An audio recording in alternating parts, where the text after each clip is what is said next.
Post independence India 1947 से 1964 तक का भारत। स्वतंत्रता के बाद सबसे पहला और सबसे जरूरी काम भारत की एकता को ठोस और मजबूत बनाना तथा उसे सुरक्षित रखना था। भारतीय राष्ट्र निर्माण की प्रक्रिया को आगे बढ़ाना तथा राष्ट्रीय राजसत्ता को विकास एवं सामाजिक रूपांतरण के उपकरण के रूप में विकसित एवं सुरक्षित रखना सबसे महत्वपूर्ण काम था। भारत की कृषि और उद्योग व्यवस्था के तकनीकी और उत्पादन स्तर को सतत एवं तीव्र गति से ऊपर ले जाना था। इसके अलावा भारतीय अर्थव्यवस्था विश्व अर्थव्यवस्था का एक अभिन्न अंग होने के बावजूद इसे आत्मनिर्भरता एवं बड़े राष्ट्रों के हितों की मातहती तथा विदेशी पूंजी के वर्चस्व से मुक्ति पर आधारित किया जाना था। इसके लिए नियोजन एवं विशाल सार्वजनिक क्षेत्रों की जरूरत थी। नेताओं के सामने एक सबसे बड़ा राजनैतिक कार्यभार आज़ादी के लिए संघर्ष काल के दौरान जनता में आई लोकतांत्रिक चेतना को और भी विकसित करना था।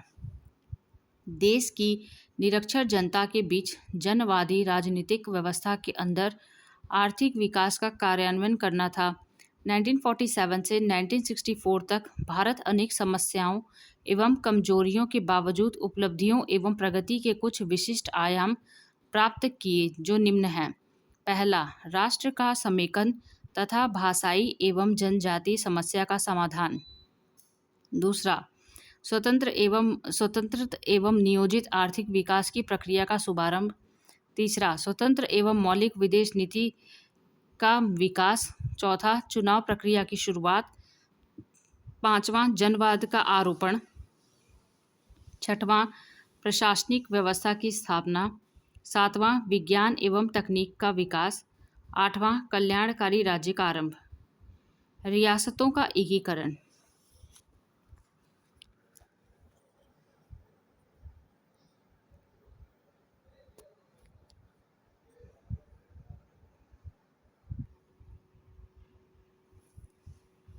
स्वतंत्रता प्राप्ति के अवसर पर भारत में प्रायः 140 राज्य ऐसे थे जहां जनतंत्रीय शासन व्यवस्था न थी, बल्कि वहां के नवाब अथवा राजा वहां का शासन चलाते थे।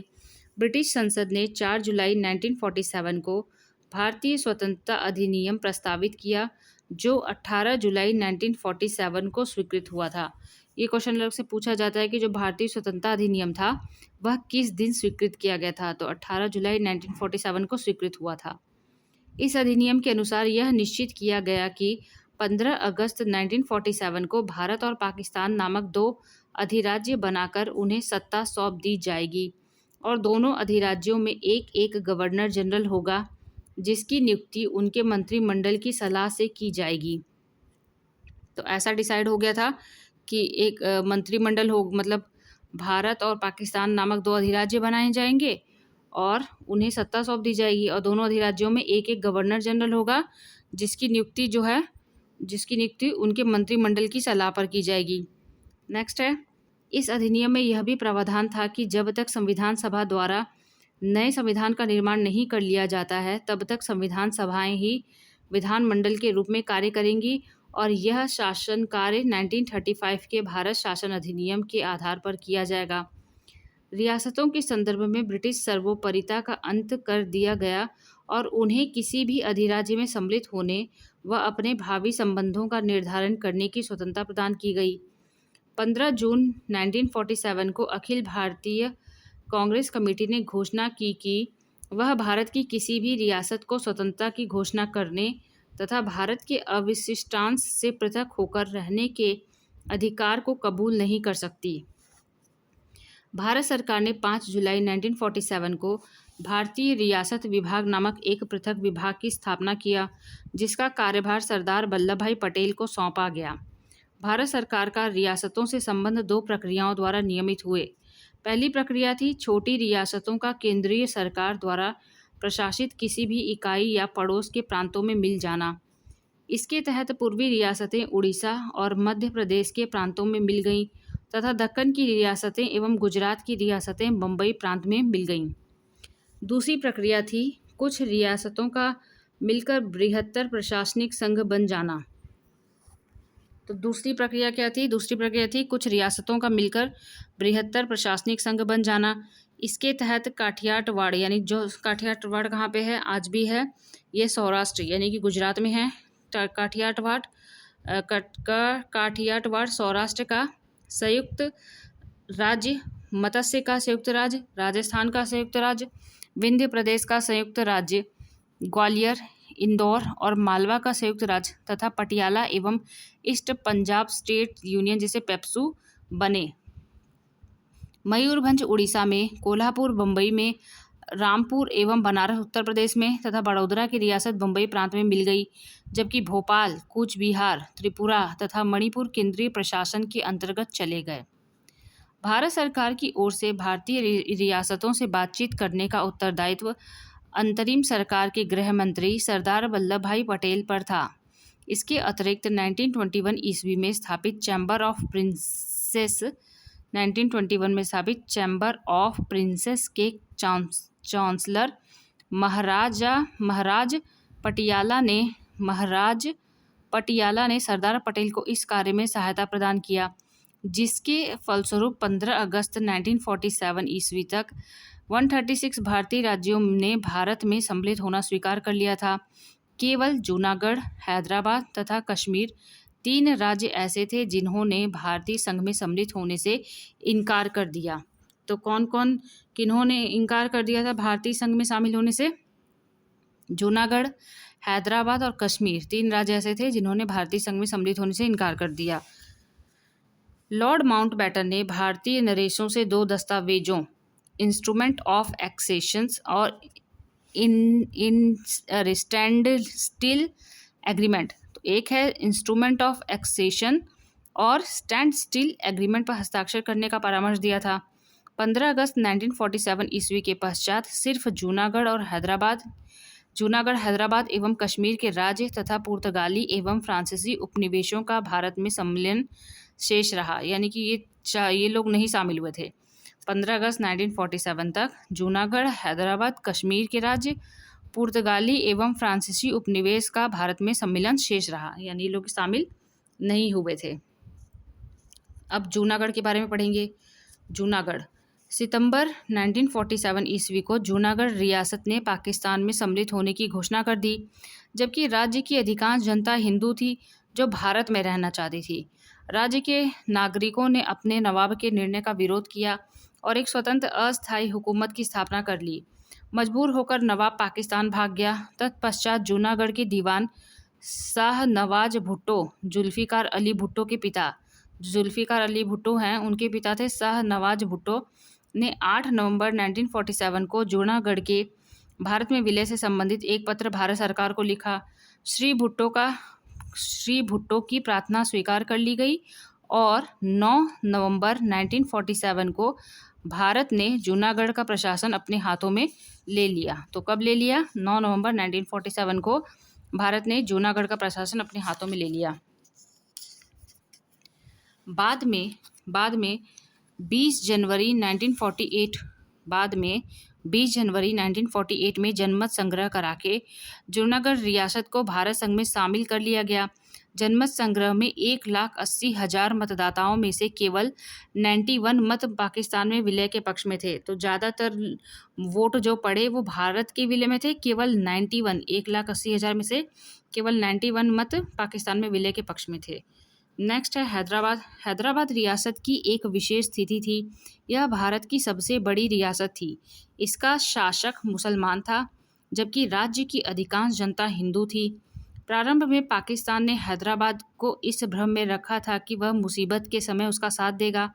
फलतः निजाम एक स्वतंत्र राज्य स्थापित किए जाने का सपना संजोए था।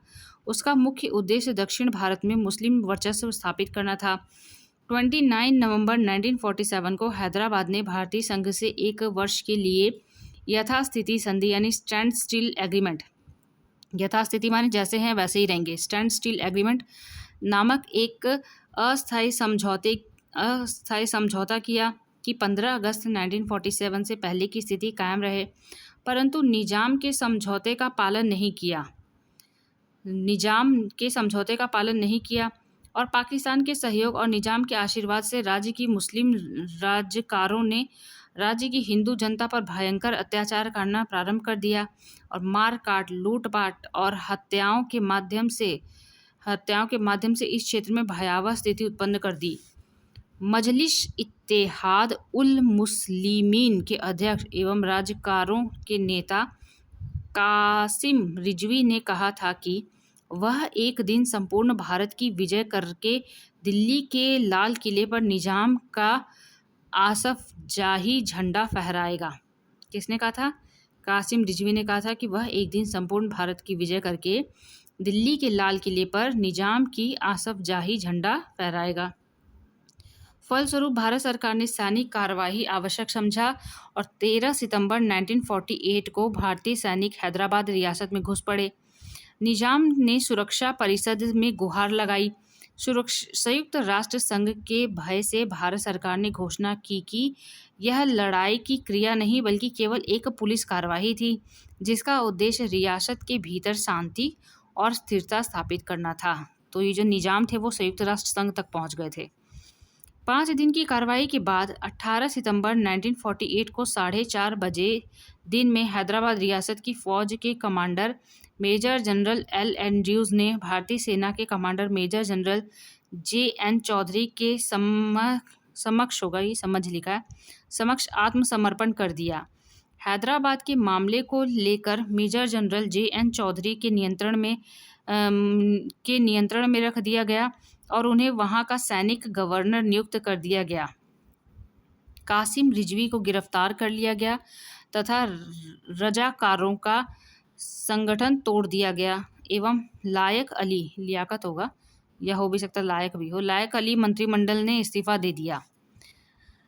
22 सितंबर 1948 को निजाम ने समुद्री तार भेजकर सुरक्षा परिषद से हैदराबाद का मामला उठा लिया। इस प्रकार हैदराबाद को भारतीय संघ में मिला लिया गया। भारत सरकार ने इस गुप्त सैनिक कार्यवाही का नाम ऑपरेशन पोलो रखा। तो जो हैदराबाद का भारत में विलय है वह किस ऑपरेशन के तहत हुआ है? तो ऑपरेशन पोलो के तहत हुआ है। 26 जनवरी 1950 को स्वतंत्र भारत के संविधान में हैदराबाद को भाग ख के अंतर्गत राज्य की स्थिति प्रदान की गई तथा निजाम को उसका राज्य प्रमुख बना दिया गया। 1956 को राज्य पुनर्गठन अधिनियम के तहत राज्य प्रमुख का पद समाप्त कर दिया गया तथा हैदराबाद को भाषा के आधार पर 3 भागों में विभाजित कर दिया गया। मराठी भाग मराठवाड़ा बम्बई में, कन्नड़ भाग मैसूर में तथा तेलुगु भाग तेलंगाना आंध्र प्रदेश में मिला दिया गया। कश्मीर की समस्या शेष 2 रियासतों से अलग थी। यहाँ की जनसंख्या का बहुसंख्य भाग मुस्लिम धर्मी था, परंतु यहाँ का आनुवंशिक जो शासक वो एक हिंदू राजा था। 84,471 वर्ग मील क्षेत्र में विस्तृत कश्मीर रियासत, जिसकी जनसंख्या 1941 की जनगणना के अनुसार 40,21,615 थी। 40,21,615 थी कि 77.11% जनसंख्या जो जनता थी वो मुसलमान थी और 20.12 जनता हिंदू थी तथा 2.77 जनता सिख एवं बौद्ध थे। अगस्त 1947 में कश्मीर के शासक ने अपने विलय के विषय में कोई तत्कालीन निर्णय नहीं लिया। वह अपनी स्वतंत्र स्थिति बनाए रखना चाहता था, जबकि पाकिस्तान इसे अपने साथ मिलाना चाहता था। सितंबर 1947 में पाकिस्तान द्वारा अत्यधिक दबाव डाले जाने पर कश्मीर ने पाकिस्तान के साथ एक अस्थायी समझौता कर लिया, परंतु कुछ समय बाद ही पाकिस्तान के व्यवहार से राजा हरि सिंह को अत्यधिक चिंता होने लगी, क्योंकि पाकिस्तान ने अस्थायी समझौते की शर्तों को पूरा नहीं किया तथा राजा पर दबाव डालने के लिए सीमा पर झगड़ा करना आरंभ कर दिया। 22 अक्टूबर 1947 को उत्तर पश्चिम सीमा प्रांत के कबायलियों एवं अनेक पाकिस्तानियों ने कश्मीर पर आक्रमण कर दिया और 4 दिनों के भीतर ही हमलावर श्रीनगर से 25 मील दूर बारामूला तक पहुंच गए।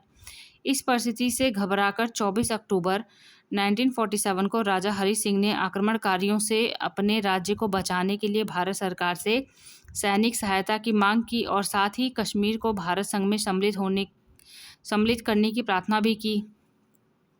26 अक्टूबर 1947 को कश्मीर के मुख्यमंत्री मेहर चंद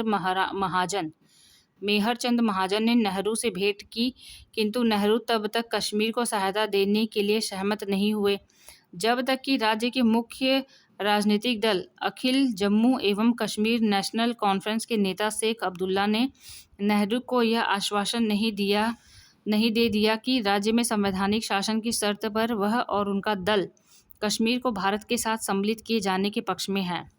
अंततः 26 अक्टूबर 1947 के इस प्रस्ताव को स्वीकार कर भारत सरकार ने 27 अक्टूबर को भारतीय सेना को कश्मीर भेजा गया तथा युद्ध की समाप्ति पर जनमत संग्रह की शर्त के साथ कश्मीर को भारत का अंग मान लिया गया। इस प्रकार 31 अक्टूबर 1947 को एक अस्थायी संकटकालीन शासन का निर्माण किया गया और शेख अब्दुल्ला को इसका प्रधान नियुक्त किया गया। 1 जनवरी 1948 को भारत सरकार ने सुरक्षा परिषद से यह शिकायत की कि पाकिस्तान से सहायता प्राप्त करके कबायलियों ने भारत संघ के एक अंग कश्मीर पर आक्रमण कर दिया है, जिससे अंतर्राष्ट्रीय शांति एवं सुरक्षा को खतरा उत्पन्न हो गया है। दूसरी तरफ पाकिस्तान ने भी भारत पर आरोप लगाया कि कश्मीर का भारत में विलय अवैधानिक है। अतः सुरक्षा परिषद ने अगस्त 1948 को इस समस्या के समाधान के लिए 5 राष्ट्रों चेकोस्लोवाकिया, अर्जेंटीना, अमेरिका, कोलंबिया और बेल्जियम को सदस्य नियुक्त कर स्थिति का अवलोकन करके समझौता कराने के उद्देश्य से संयुक्त राष्ट्र आयोग की नियुक्ति की। इस कमीशन ने 13 अगस्त 1948 को भारत एवं पाकिस्तान के बीच गोलाबारी बंद करने की संधि का सुझाव रखा, जिससे यद्यपि भारतीय संघ मान गया, किंतु पाकिस्तान ने गोलाबारी जारी रखी। इस मुद्दे को लेकर दोनों पक्ष एक लंबी वार्ता के बाद 1 जनवरी 1949 को युद्ध विराम के लिए एक शर्त पर सहमत हो गए कि कश्मीर के विलय का अंतिम फैसला जनमत संग्रह के माध्यम से किया जाएगा। फलस्वरूप जनमत संग्रह की शर्तों को पूरा करने के लिए एक अमेरिकी एडमिरल चेस्टर निमिट्ज को संयुक्त राष्ट्र का प्रशासक नियुक्त किया गया, किंतु अपने उद्देश्य में असफल हो जाने के फलस्वरूप उन्होंने अपने पद से त्यागपत्र दे दिया। इस पर अप्रैल 1950 में सुरक्षा परिषद ने संयुक्त राष्ट्र आयोग की जगह सर ओवेन डिक्सन को संयुक्त राष्ट्र प्रतिनिधि के रूप में नियुक्त किया, किंतु वे भी असफल रहे। इस पर सुरक्षा परिषद ने 30 अप्रैल 1951 को डॉक्टर फ्रैंक ग्राहम को संयुक्त राष्ट्र प्रतिनिधि के रूप में नियुक्त किया, किंतु उनके प्रयत्न भी निष्फल ही साबित हुए। राज्य में संविधान निर्माण हेतु 1951 में जम्मू कश्मीर संविधान सभा की बैठक शुरू हुई और फरवरी 1954 में राज्य का भारत संघ में विलय संवैधानिक सभा द्वारा पुष्टि कर दिया गया। नवंबर 1950 में इस संविधान सभा ने राज्य के लिए एक पृथक संविधान ग्रहण किया, जिससे जम्मू कश्मीर की स्थिति को भारतीय संघ की एक इकाई के रूप में विधिवत मान्यता मिल गई। 26 जनवरी 1957 को इस नए संविधान के लागू हो जाने के पश्चात संविधान सभा ने अपने को भंग कर लिया। 26 जुलाई 1957 को बख्शी गुलाम मोहम्मद को जम्मू कश्मीर के प्रधानमंत्री यानी वजीर आजम बख्शी गुलाम मोहम्मद को जम्मू कश्मीर के प्रधानमंत्री वजीर आलम के रूप में शपथ दिलाई गई तथा युवराज कर्ण सिंह को दूसरी अवधि के लिए निर्विरोध सदर ए रियासत यानी राष्ट्रपति चुन लिया गया। संयुक्त राष्ट्र महासंघ के हस्तक्षेप के कारण 1 जनवरी 1949 को भारत और पाकिस्तान के बीच युद्ध विराम लागू किया गया। पाकिस्तान ने कश्मीर के 78,114 वर्ग किलोमीटर क्षेत्र पर कब्जा कर लिया था, जो अभी तक बरकरार है। तो पाकिस्तान ने कश्मीर के इतने वाले 78,000 वर्ग किलोमीटर पर कब्जा कर लिया, जो अभी तक बरकरार है, तथा पाकिस्तान के उस कब्जे वाले आज़ाद कश्मीर की राजधानी मुजफ्फराबाद में स्थित है। स्वतंत्रता के समय भारत के चंद्रनगर, पौंडुचेरी, कारिकल, माही एवं एनम क्षेत्र फ्रांस के अधिकार में थे। फ्रांस ने 1950 ईस्वी में भारत से रूट करके चंद्रनगर को वापस कर दिया और शेष स्थानों को फ्रांस ने 1954 में भारत को सौंप दिया। स्वतंत्रता के समय गोवा, दमन और दीव, दादर और नगर हवेली के भारतीय क्षेत्र पुर्तगाल के अधिकार में थे। इन क्षेत्रों को देने के इनकार करने के पश्चात 1954 में भारतीय सैनिकों ने दादर एवं नगर हवेली पर अधिकार कर लिया तथा 1961 ईस्वी में इन क्षेत्रों को कानूनी तौर पर भारत में सम्मिलित कर लिया गया। 17 दिसंबर 1961 ईस्वी में गोवा संग्राम की उग्रता को देखते हुए भारत सरकार ने सैनिक कार्रवाई द्वारा गोवा, दमन एवं दीव पर अधिकार कर लिया। इस प्रकार पुर्तगालियों ने भारत में सबसे पहले 1510 ईस्वी में गोवा में उपनिवेश स्थापित किए और सबसे अंत में 1961 ईस्वी में भारत से गए। ये पूछा जाता है कि सबसे पहले कौन आए थे, तो सबसे पहले भारत में आए थे पुर्तगाली। कब आए थे? 1510 में आए थे। और वो भी कहाँ पे आए थे? गोवा में आए थे। और वही कौन से उपनिवेश है जो सबसे लास्ट में गए, तो वो भी पुर्तगाली थे जो सबसे अंत में 1961 में भारत से गए। 1961 में गोवा, दमन तथा दीव की पुर्तगाली बस्तियों पर भारतीय प्रभुत्व स्थापित हो गया और इस प्रकार भारत से साम्राज्यवाद का अंतिम अवशेष भी समाप्त हो गया। इस प्रकार नवंबर 1949 तक भारत की लगभग सभी रियासतें भारत संघ में मिल चुकी थीं। इन रियासतों में से अधिकांश के नाम भी बदल दिए गए तथा सभी राज्यों में प्रजातंत्रात्मक व्यवस्था स्थापित की गई।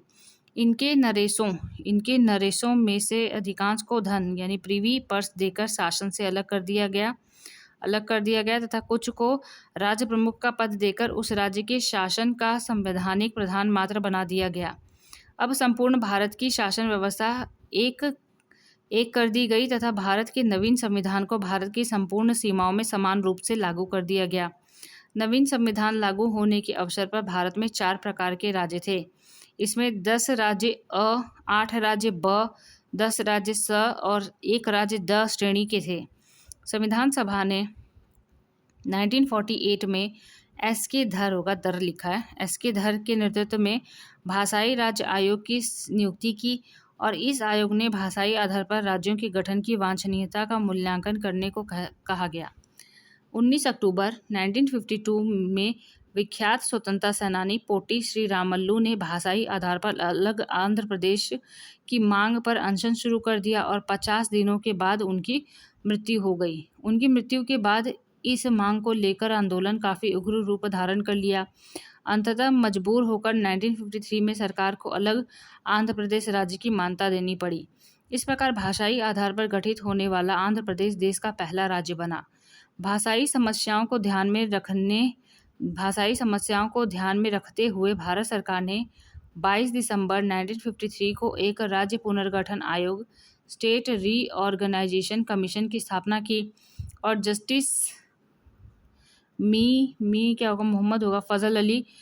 फजल अली को इस आयोग का अध्यक्ष बनाया गया और पंडित हृदय नाथ कुंजरू तथा सरदार के.एम. पनिक्कर इसके सदस्य चुने गए।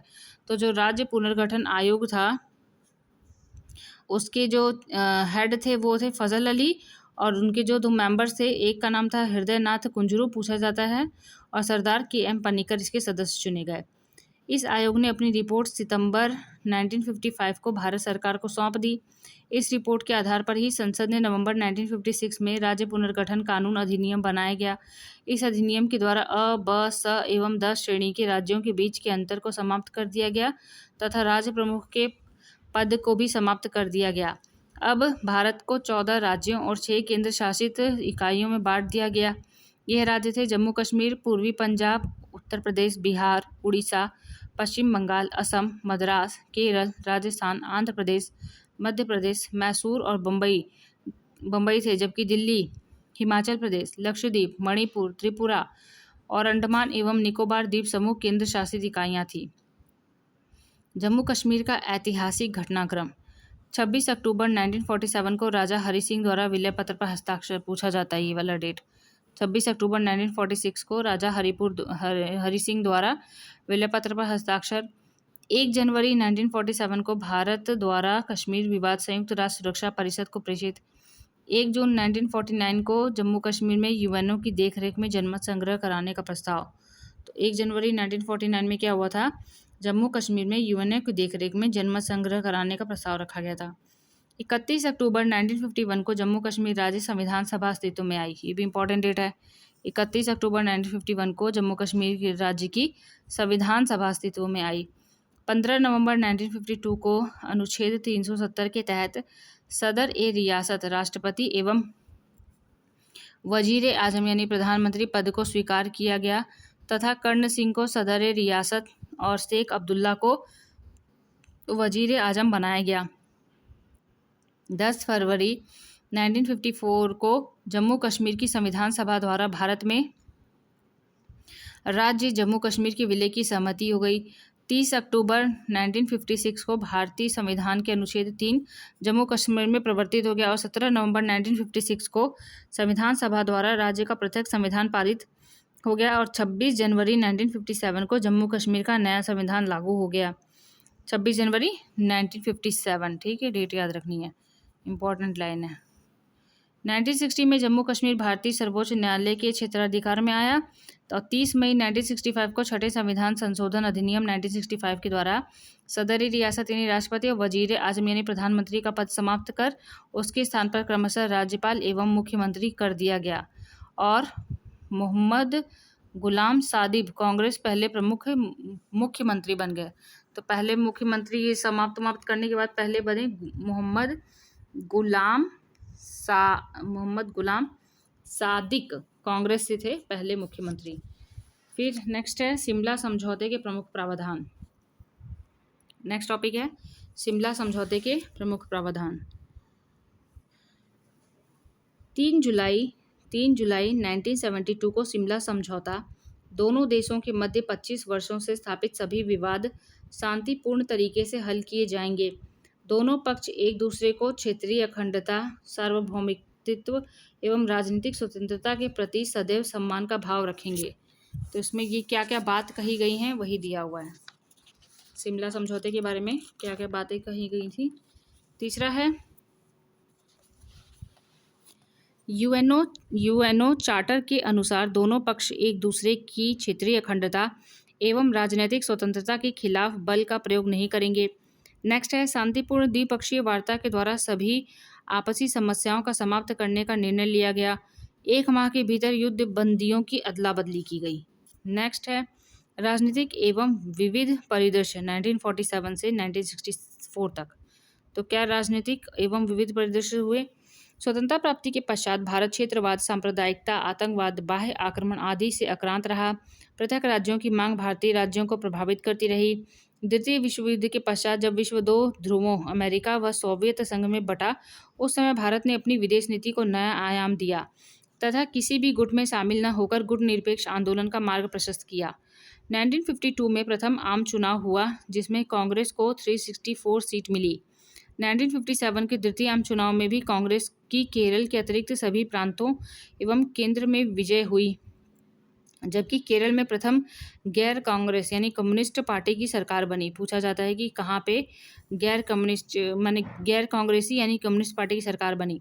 1962 में तृतीय आम चुनाव में कांग्रेस को 361 सीट मिली। 1962 में नागालैंड भारत का 16वां राज्य बना और 1959 में राजस्थान के नागौर में सर्वप्रथम पंचायती राज की शुरुआत हुई।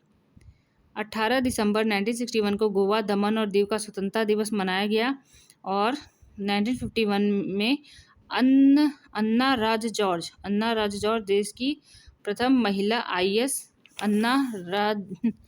राज्य लिखा है रोज होगा ना, अन्ना राज जो भी हो जॉर्ज देश की प्रथम महिला IAS बनी तथा 1950 में ही लक्ष्मी मेनन केंद्र की प्रथम महिला मंत्री बनी। केंद्र की प्रथम महिला मंत्री कौन बनी? लक्ष्मी मेनन। भारत का संविधान प्रारंभ। संविधान सभा के सिद्धांत का सर्वप्रथम दर्शन हमें 1895 के स्वराज विधेयक में होता है, जिसे बाल गंगाधर तिलक के निर्देशन में तैयार किया गया था। 20वीं शताब्दी में इस विचार की ओर सर्वप्रथम संकेत महात्मा गांधी ने किया, जब उन्होंने 1922 में अपने विचार व्यक्त करते हुए कहा था कि भारतीय संविधान भारतीयों की इच्छानुसार ही होगा। 1924 में पंडित मोतीलाल नेहरू ने ब्रिटिश सरकार के सम्मुख संविधान सभा के निर्माण की मांग प्रस्तुत की, किंतु सरकार ने इस पर कोई ध्यान नहीं दिया। इसके बाद औपचारिक रूप से संविधान सभा के विचार का प्रतिपादन MN रॉय ने किया था।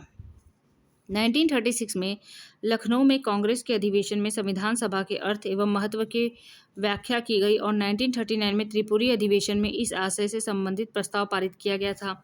सन 1940 में लॉर्ड लिनलिथगो द्वारा अगस्त प्रस्ताव पेश किया गया। जिसमें पहली बार यह स्वीकार किया गया कि भारत के लिए नए संविधान के निर्माण का कार्य पूरी तरह से नहीं, लेकिन प्रमुखतः भारतीयों द्वारा ही होना चाहिए। तो ये लॉर्ड लॉर्ड लिंलिथगो ने ये बोला था।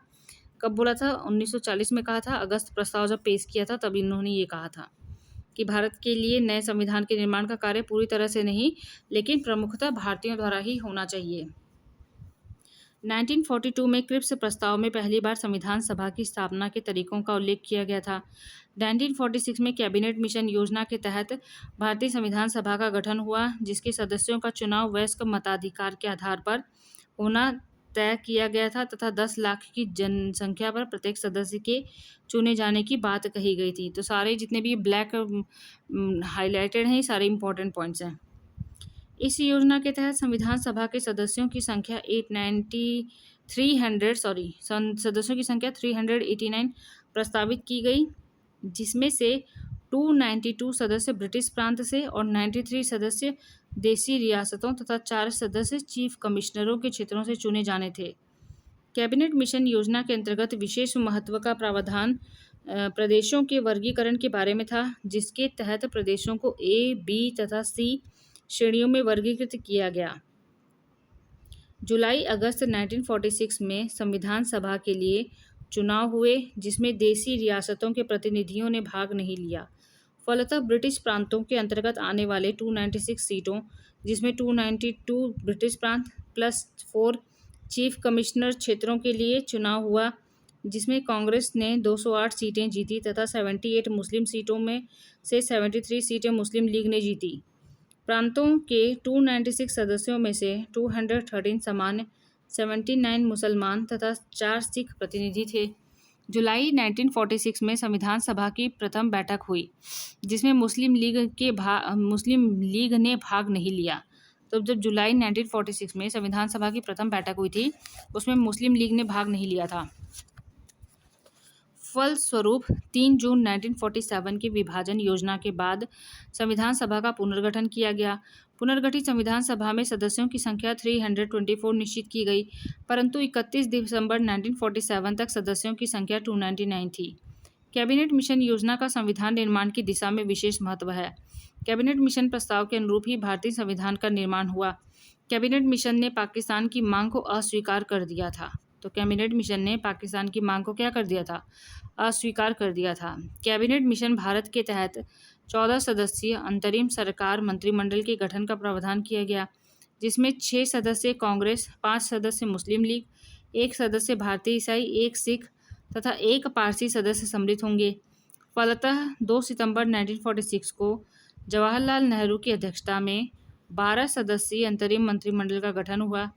प्रारंभ में मुस्लिम लीग ने इसमें भाग नहीं लिया, किंतु बाद में 26 अक्टूबर 1946 को लीग के 5 सदस्यों के अंतरिम मंत्रिमंडल में सम्मिलित होने के कारण सरकार के 3 सदस्यों श्री शरद चंद्र बोस, अली जहीर और सफात अहमद को त्यागपत्र देना पड़ा। तो ये दोनों डेट याद रखनी है, 2 सितंबर वाली 1946 को और 26 अक्टूबर 1946 वाली। तो अंतरिम मंत्रिमंडल सरकार बनी, सदस्य और विभाग दिया है। पंडित जवाहरलाल नेहरू, इनका विभाग था कार्यकारी परिषद के उपाध्यक्ष, विदेश मामले तथा राष्ट्रमंडल से संबंधित मामले।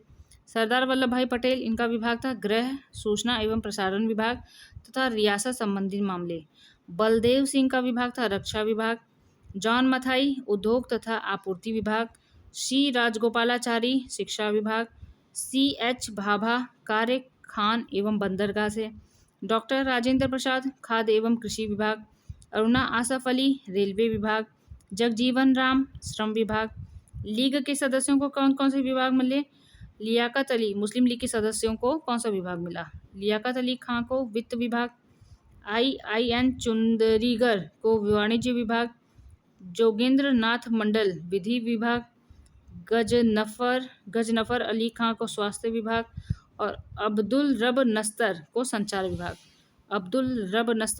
विभाग।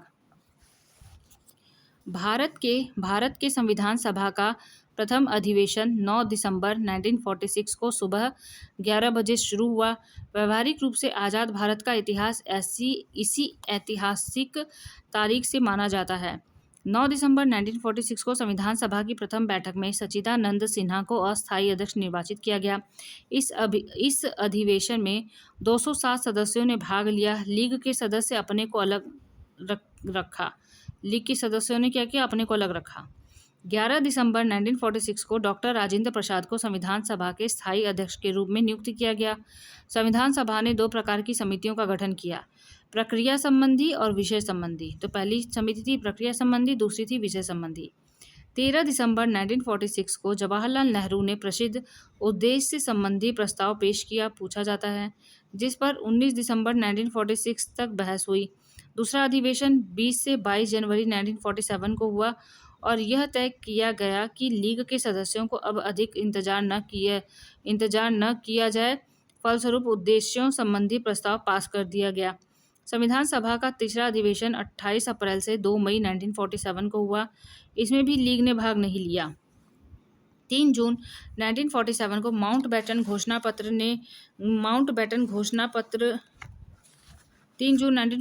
माउंटबेटन घोषणा से यह स्पष्ट हो गया कि अब भारत का विभाजन अवश्य हो जाएगा। तो संविधान सभा का पुनर्गठन किया गया। पुनर्गठित संविधान सभा के सदस्यों की संख्या 324 नियत की गई। विभिन्न प्रांतों एवं देशी रियासतों के प्रतिनिधियों का चुनाव अप्रत्यक्ष रूप से विधानसभा के सदस्यों द्वारा किया जाना निश्चित किया गया। संविधान सभा के राजनीतिक सलाहकार वी.एन. राव द्वारा तैयार किए गए संविधान के प्रारूप पर विचार विमर्श करने के लिए संविधान सभा द्वारा 29 अगस्त 1947 को एक संकल्प पास करके प्रारूप समिति का गठन किया गया। तो पूछा जाता है कि जो प्रारूप समिति है उसका गठन कब हुआ था? तो याद रखना है डेट, 29 अगस्त 1947। किसी एग्जाम में पूछा हुआ है ये डेट। 29 अगस्त 1947 को एक संकल्प पास करके प्रारूप समिति का गठन किया गया। इसमें अध्यक्ष के रूप में डॉक्टर भीमराव अंबेडकर को चुना गया। प्रारूप समिति के सदस्य तो डॉक्टर भीमराव अंबेडकर अध्यक्ष थे, एन. गोपाल स्वामी आयंगर, A.K. अय्यर, कन्हैया लाल मणिक लाल मुंशी, सैयद मोहम्मद सादुल्ला, A.M. माधव। इन्हें B.L. मित्र के स्थान पर नियुक्त किया गया था। D.P. खेतान। 1948 में इनकी मृत्यु के उपरांत T.T. कृष्णमाचारी को सदस्य बनाया गया।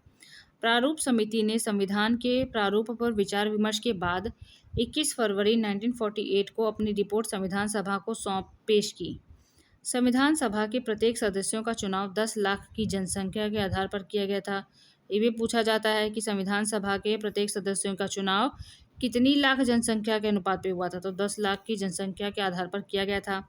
संविधान को 26 नवंबर 1949 को पारित किया गया, लेकिन संविधान पूर्ण रूप से लागू किया गया तथा 26 जनवरी 1950 को, क्योंकि 26 जनवरी 1930 को भारतीय राष्ट्रीय कांग्रेस ने पूर्ण स्वतंत्रता की मांग की थी और स्वतंत्रता के पूर्व तक प्रत्येक वर्ष 26 जनवरी को स्वतंत्रता दिवस के रूप में मनाया जाता था।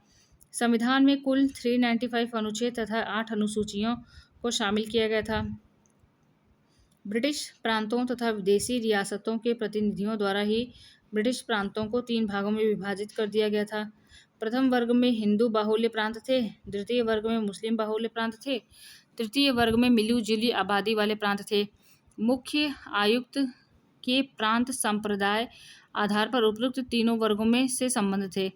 प्रांतीय विधानसभाओं को निर्वाचनकारी संस्था माना गया। तो जो प्रांतीय विधानसभाएं थी उनको निर्वाचनकारी संस्था माना गया। संविधान सभा में प्रांतों का प्रतिनिधित्व जनसंख्या के आधार पर था। मतदान एकल संक्रमणीय मत द्वारा समानुपातिक प्रतिनिधित्व के आधार पर हुआ था। देशी रियासतों को भी संविधान सभा में सम्मिलित करने का प्रावधान था। देशी रियासतों के प्रतिनिधियों की संख्या उनकी जनसंख्या के आधार पर निर्धारित होनी थी। संविधान सभा की कुल संख्या कैबिनेट मिशन प्रस्ताव के आधार पर 389 होती थी। 292 सदस्य ब्रिटिश भारत के 11 प्रांतों से निर्वाचित होने थे। ब्रिटिश भारत के प्रतिनिधियों में 4 प्रतिनिधि मुख्य आयुक्तों के प्रांतों के होने थे तथा 93 सदस्य देशी रियासतों से चुने जाने थे। इस प्रकार संविधान सभा में ब्रिटिश भारत के कुल प्रतिनिधियों का चुनाव प्रत्यक्ष न होकर परोक्ष आधार पर हुआ। मूल संविधान में 1949 में भारत संघ, तो भाग क में भाग ख राज्य, भाग ग राज्य, भाग घ राज्य। तो क में कौन थे? असम, बिहार, मुंबई, मध्य प्रदेश, मद्रास, उड़ीसा, पंजाब, संयुक्त प्रांत, पश्चिम बंगाल। ख राज्य में भाग ख राज्य में हैदराबाद, जम्मू कश्मीर, मध्य भारत, मैसूर, पटियाला और पूर्वी पंजाब, राजस्थान, सौराष्ट्र, तुरुवाकुर, कोची, विंध्य प्रदेश। भाग ग राज्य में अजमेर, भोपाल, बिलासपुर, कूच बिहार, कुर्ग, दिल्ली, हिमाचल प्रदेश, कच्छ, मणिपुर, त्रिपुरा। भाग घ राज्य में अंडमान अंडमान और निकोबार द्वीप, अर्जित राज्य क्षेत्र यदि कोई हो। अब यहाँ पे क्या दे रखा है? अनुसूचियां तथा संबंधित विषय हैं। तो अनुसूचियां हैं। प्रथम अनुसूची, इसमें संबंधित विषय है राज्य व संघ राज्य क्षेत्र। द्वितीय अनुसूची राष्ट्रपति तथा अन्य उच्च पदाधिकारी। तृतीय अनुसूची शपथ एवं प्रतिज्ञान के प्रारूप। चतुर्थ अनुसूची राज्यसभा में स्थानों का आवंटन। पंचम अनुसूची अनुसूचित क्षेत्रों और अनुसूचित जनजातियों के प्रशासन और नियंत्रण के बारे में उपलब्ध। छठवीं अनुसूची असम, मेघालय, त्रिपुरा, मिजोरम राज्यों के जनजाति क्षेत्रों के प्रशासन के बारे में उपबंध। सातवीं अनुसूची शक्तियों का विभाजन, संघ सूची, राज्य सूची और संवर्ती सूची में। आठवीं अनुसूची भाषाएं। नौवीं अनुसूची कुछ अधिनियमों और विनियमों का विधि मान्यकरण। 10वीं अनुसूची दल परिवर्तन के आधार पर निहरता के बारे में संबंध। 11वीं अनुसूची क्या दिया है यहाँ पे? 11वीं अनुसूची में स्थापनों की शक्तियां, प्राधिकार तथा उत्तरदायित्व। और 12वीं अनुसूची राज्य विधानसभा द्वारा नगर पालिकाओं को सौंपे जाने वाले कार्यों का उत्तरदायित्व।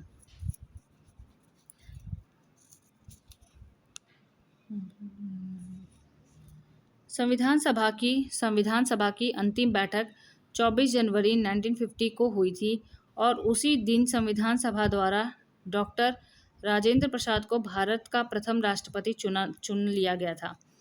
3 जून 1947 की योजना के अनुसार देश का विभाजन हो जाने के बाद भारतीय संविधान सभा की कुल सदस्य संख्या अब कितनी रह गई थी? 299 रह गई थी, जिसमें 229 स्थान प्रांतों के लिए तथा 70 जो स्थान थे वो देशी रियासतों के लिए थे। भारत की संविधान सभा की राज्यवार सदस्य संख्या 31 दिसंबर 1947 को यथा विद्यमान प्रांत 229 + 70 = 299। तो प्रांत हैं, सदस्यों की संख्या है मद्रास में 49, मुंबई में 21, पश्चिम बंगाल में 19, संयुक्त प्रांत में 55, पूर्वी पंजाब में 12, बिहार में 36, मध्य प्रांत और बरार में 17, असम में 8, उड़ीसा में 9, दिल्ली में 1, अजमेर मारवाड़ में 1, कुर्ग में 1, जबकि 70 सदस्य देशी रियासतों से चुने गए थे। प्रारूप समिति में 7 सदस्य थे। प्रारूप समिति की 244 बैठकें हुई थी। संविधान निर्माण करने में 2 वर्ष 11 माह 18 दिन लगे थे। संविधान सभा के कुल 11 अधिवेशन तथा 165 बैठकें हुई थी। संविधान सभा में संविधान का प्रथम वाचन 4 नवंबर 1948 को शुरू हुआ, जो 9 नवंबर 1948 तक चला। संविधान सभा में संविधान का दूसरा वाचन 15 नवंबर 1949 से 17 अक्टूबर 1949 तक चला। 22 जुलाई 1947 को भारत का राष्ट्रीय ध्वज अंगीकृत हुआ। राष्ट्रीय ध्वज की चौड़ाई तथा लंबाई का अनुपात 2:3 था। राष्ट्रीय ध्वज के लिए गठित तदर्थ समिति के अध्यक्ष डॉक्टर राजेंद्र प्रसाद थे।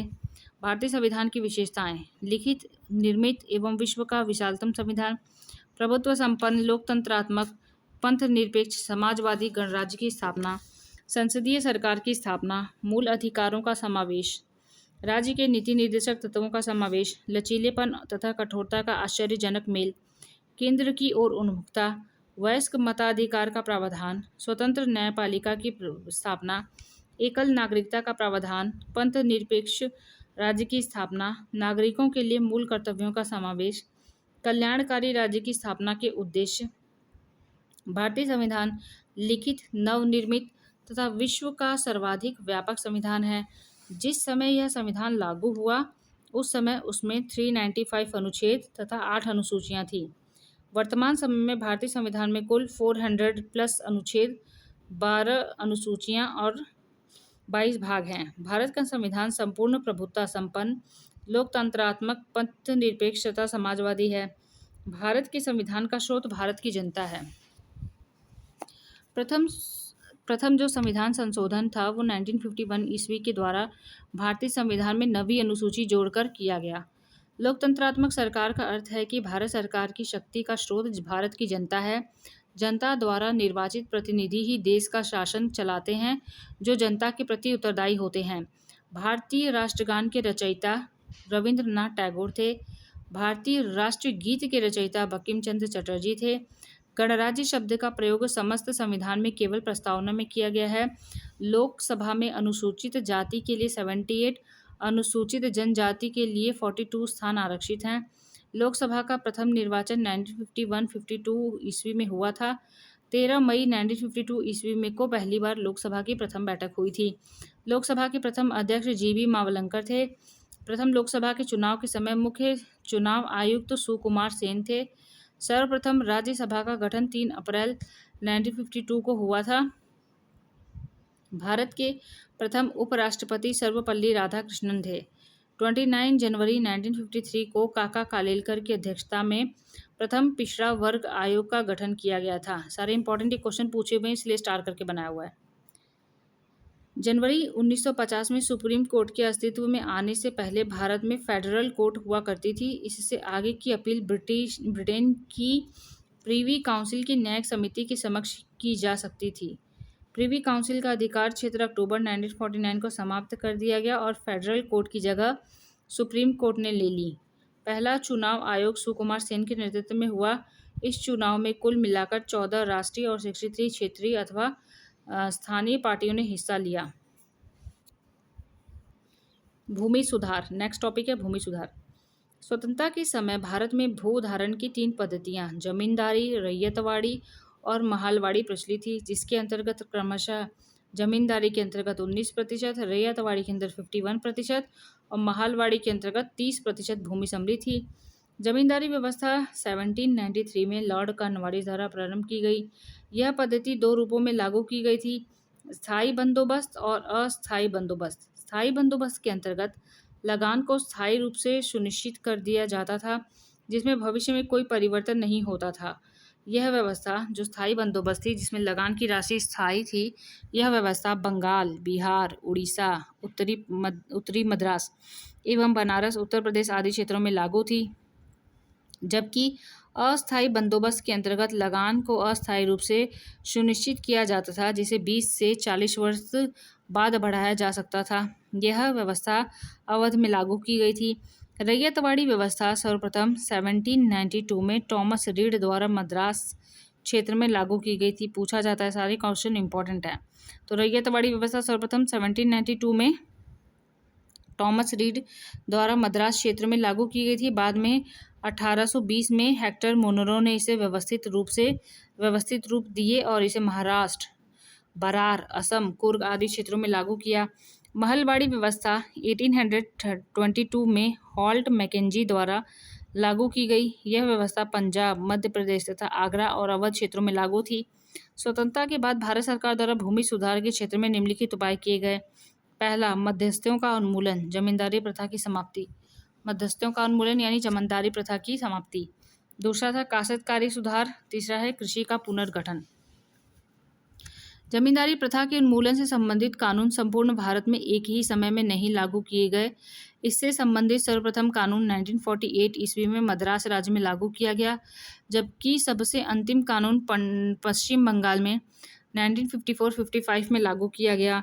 काश्तकारी सुधारों के अंतर्गत 3 प्रकार के उपाय किए गए: लगान का नियमन, काश्त अधिकार की सुरक्षा, काश्त अधिकारों की सुरक्षा, काश्तकारों का भूमि पर मालिकाना अधिकार। काश्तकार माने होते हैं कृषि लोग, फार्मर्स को कहते हैं, कृषकों को। काश्तकार माने कृषक।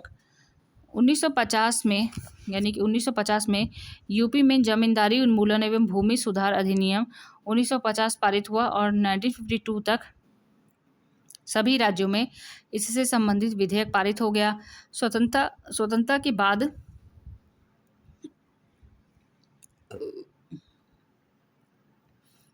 के बाद काश्तकारों की सुरक्षा के लिए बम्बई, पंजाब और मध्य प्रदेश में कानून बनाए गए। पंजाब, हैदराबाद तथा राजस्थान में कानून बनाए गए जिससे काश्तकारों और जमींदारों को दिए जाने वाले लगान की अधिकतम सीमा निर्धारित की जा सके। कुछ राज्यों में यह नियम बनाए गए कि काश्तकार उसी भूमि का मालिक बन सकता है जिस पर वह खेती करता था। स्वतंत्रता के बाद विभिन्न पंचवर्षीय योजनाओं के दौरान काश्तकारी सुधार से संबंधित अनेक कानून बनाए गए तथा महत्वपूर्ण कदम उठाए गए। इनका उद्देश्य काश्तकारों को सुरक्षा प्रदान करना, लगान की सीमा निर्धारित करना तथा उसका नियमन और काश्तकारों की भूमि का मालिक बनने का अधिकार प्रदान करना था। नागालैंड, मेघालय और मिजोरम को छोड़कर सभी राज्यों में काश्तकारी कानून लागू हुए। कृषि के पुनर्गठन के संबंध में दो प्रकार के उपाय किए गए, जोतों की सीमाबंदी और जोतों की चकबंदी। तो पहला था जोतों की सीमाबंदी और दूसरा था जोतों की चकबंदी। जोतों की उच्चतम सीमा जल की उपलब्धि वाले क्षेत्रों में 18 एकड़ तथा असिंचित क्षेत्रों में 54 एकड़ तक सीमित किया गया। जोतों के उपविभाजन और उपविखंडन की समस्या के समाधान के लिए चकबंदी व्यवस्था को लागू किया गया। भारत में सबसे पहले चकबंदी 1920 में बड़ौदा में लागू की गई थी। भारत में हरित क्रांति का आरंभ 1966 में हुआ, जिसका श्रेय डॉक्टर नॉर्मन बोरलॉग तथा डॉक्टर MS स्वामीनाथन को है। भारत में हरित क्रांति का आधार गेहूं को माना जाता है। भारत में सहकारी आंदोलन की स्थापना 1904 में एक अंग्रेज अधिकारी फ्रेडरिक निकल्सन द्वारा मद्रास में प्रथम सहकारी ऋण समिति की स्थापना किए जाने के साथ हुआ था। तो ये पूछा हुआ एग्जाम में है कि सहकारी आंदोलन की स्थापना कब हुई है, तो 1904 में किसने की थी? एक अंग्रेज अधिकारी थे, फ्रेडरिक निकल्सन का सहकारी आंदोलन। ROR के एग्जाम में ये पूछा हुआ था। मद्रास में प्रथम सहकारी ऋण समिति की स्थापना करके इन्होंने शुरू की थी। भारत में सहकारिता को प्रारंभ करने और उसकी सफलताओं की जांच पड़ताल करने के लिए 1901 में एडवर्ड लॉ की अध्यक्षता में एक समिति बनाई गई, जिसकी सिफारिशों के आधार पर सहकारी साख अधिनियम 1904 पारित किया गया। नेक्स्ट टॉपिक है शिक्षा। शिक्षा में क्या है? स्वतंत्रता के बाद भारत में शिक्षा के क्षेत्र में गुणात्मक सुधार हुए।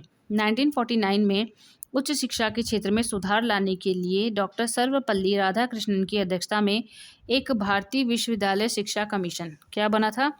एक भारतीय विश्वविद्यालय शिक्षा कमीशन राधाकृष्णन आयोग नियुक्त किया गया।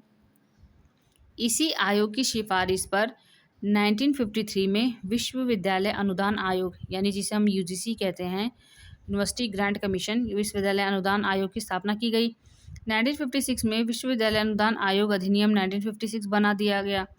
1952 में माध्यमिक शिक्षा के क्षेत्र में सुधार लाने के लिए मोदालियार आयोग की स्थापना की गई। तो माध्यमिक शिक्षा में सुधार लाने के लिए मोदालियार आयोग की स्थापना 1952 में की गई। 1964 में डॉक्टर GS कोठारी की अध्यक्षता में कोठारी शिक्षा आयोग गठित किया गया और इसी आयोग की सिफारिश पर 1968 में राष्ट्रीय शिक्षा नीति तैयार की गई, जो धनाभाव और इच्छा शक्ति के अभाव के कारण जाकर मई 1986 में लागू की गई।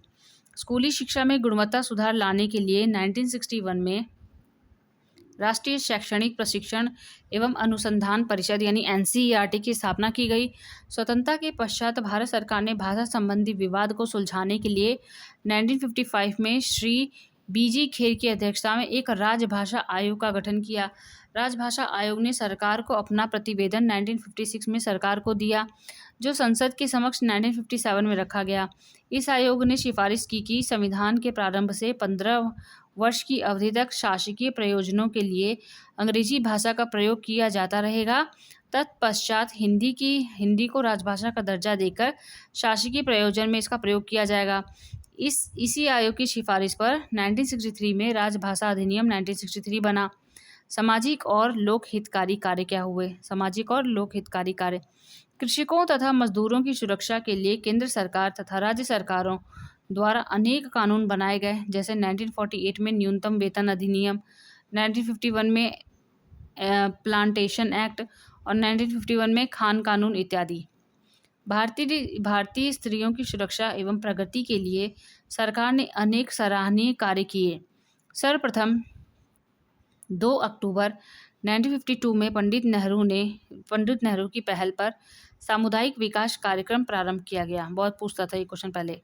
कि 2 अक्टूबर 1952 में पंडित नेहरू की पहल पर सामुदायिक विकास कार्यक्रम प्रारंभ हुआ। सामुदायिक विकास योजना के पीछे नेहरू का विचार था कि ग्रामीण जनता सामूहिक प्रयासों तथा पारस्परिक सहयोग से अपनी समस्याओं का समाधान खोज सके।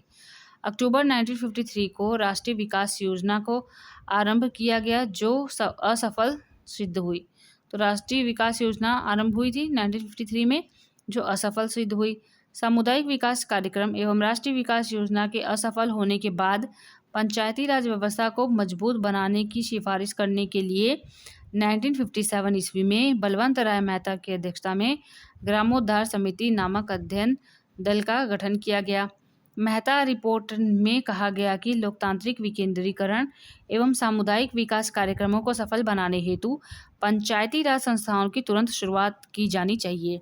तो बलवंत राय मेहता ने कहा कि अगर लोकतांत्रिक विकेंद्रीकरण करना है और सामुदायिक विकास कार्यक्रम को सफल बनाना है तो पंचायती राज संस्थाओं की तुरंत शुरुआत की जानी चाहिए।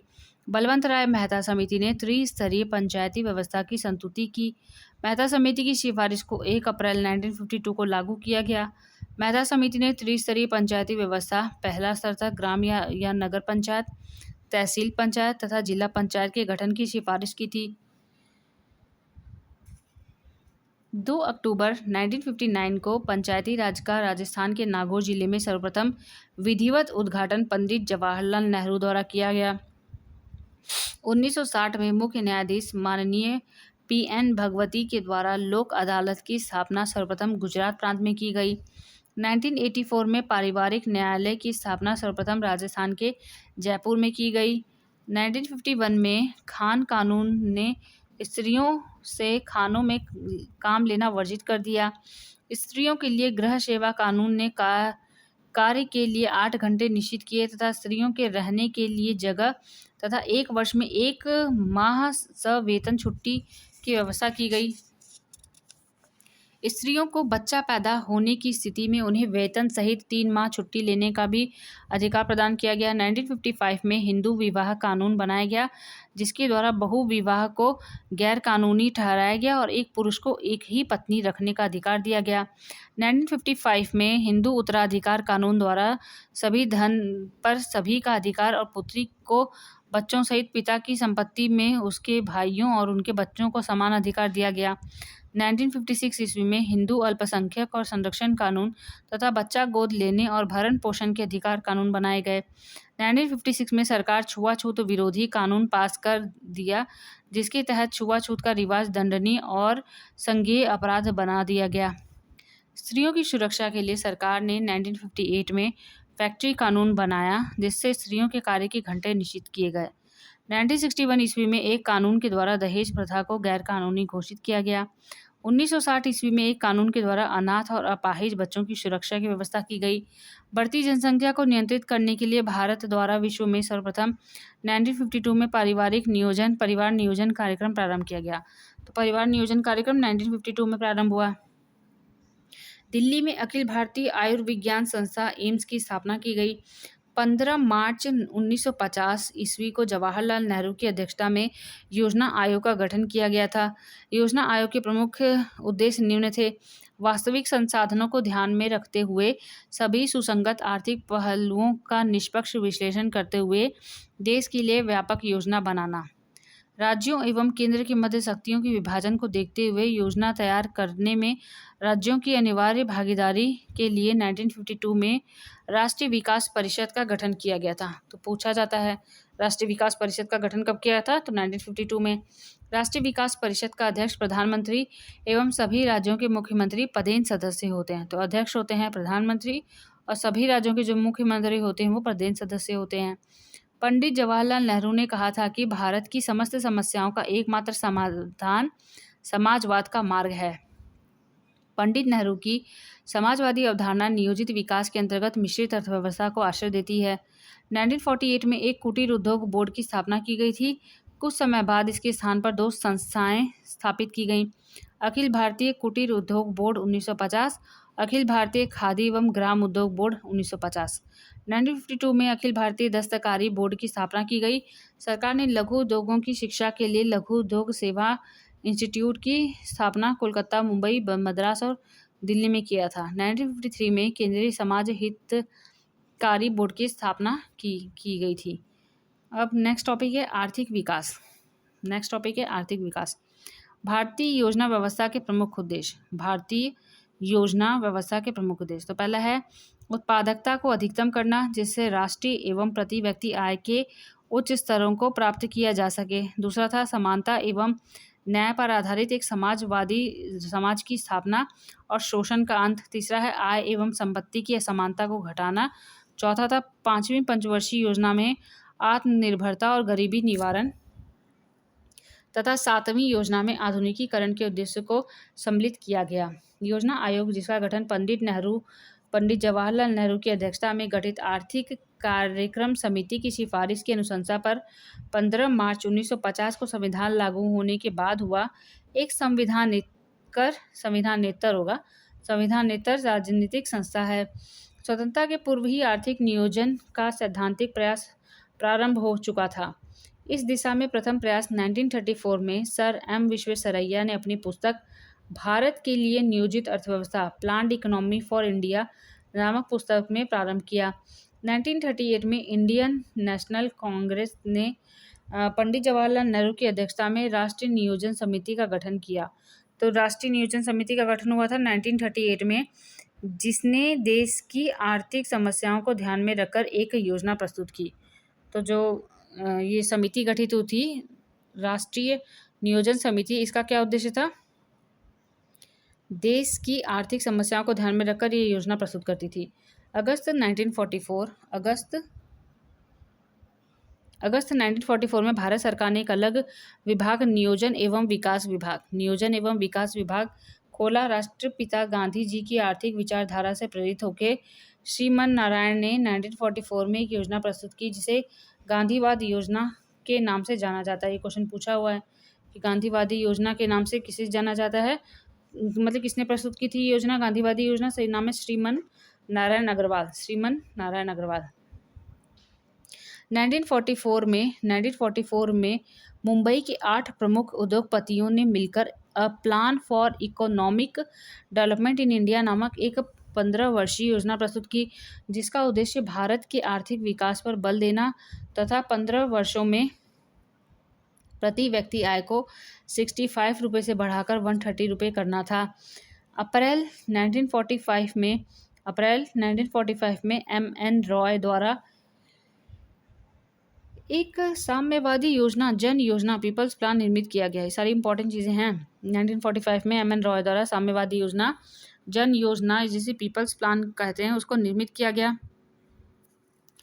1948 में राष्ट्रीय आयोजन समिति 1938 में गठित की रिपोर्ट प्रकाशित हुई, जिसमें इस बात पर बल दिया गया कि समस्त मूल उद्योग एवं सेवाओं, खनिज जैसे रेल, जलमार्ग तथा सार्वजनिक उपयोगिता वाले उद्योग पर राज्य का स्वामित्व होगा। जनवरी 1950 में जयप्रकाश नारायण ने सर्वोदय योजना के नाम से एक योजना प्रकाशित की। ये भी इंपॉर्टेंट है। जितनी भी योजना आ रही है ना, सारी इंपॉर्टेंट को ध्यान से रखना, सारे एग्जाम में पूछी हुई हैं। जनवरी 1950 में जयप्रकाश नारायण ने सर्वोदय योजना के नाम से एक योजना प्रकाशित की।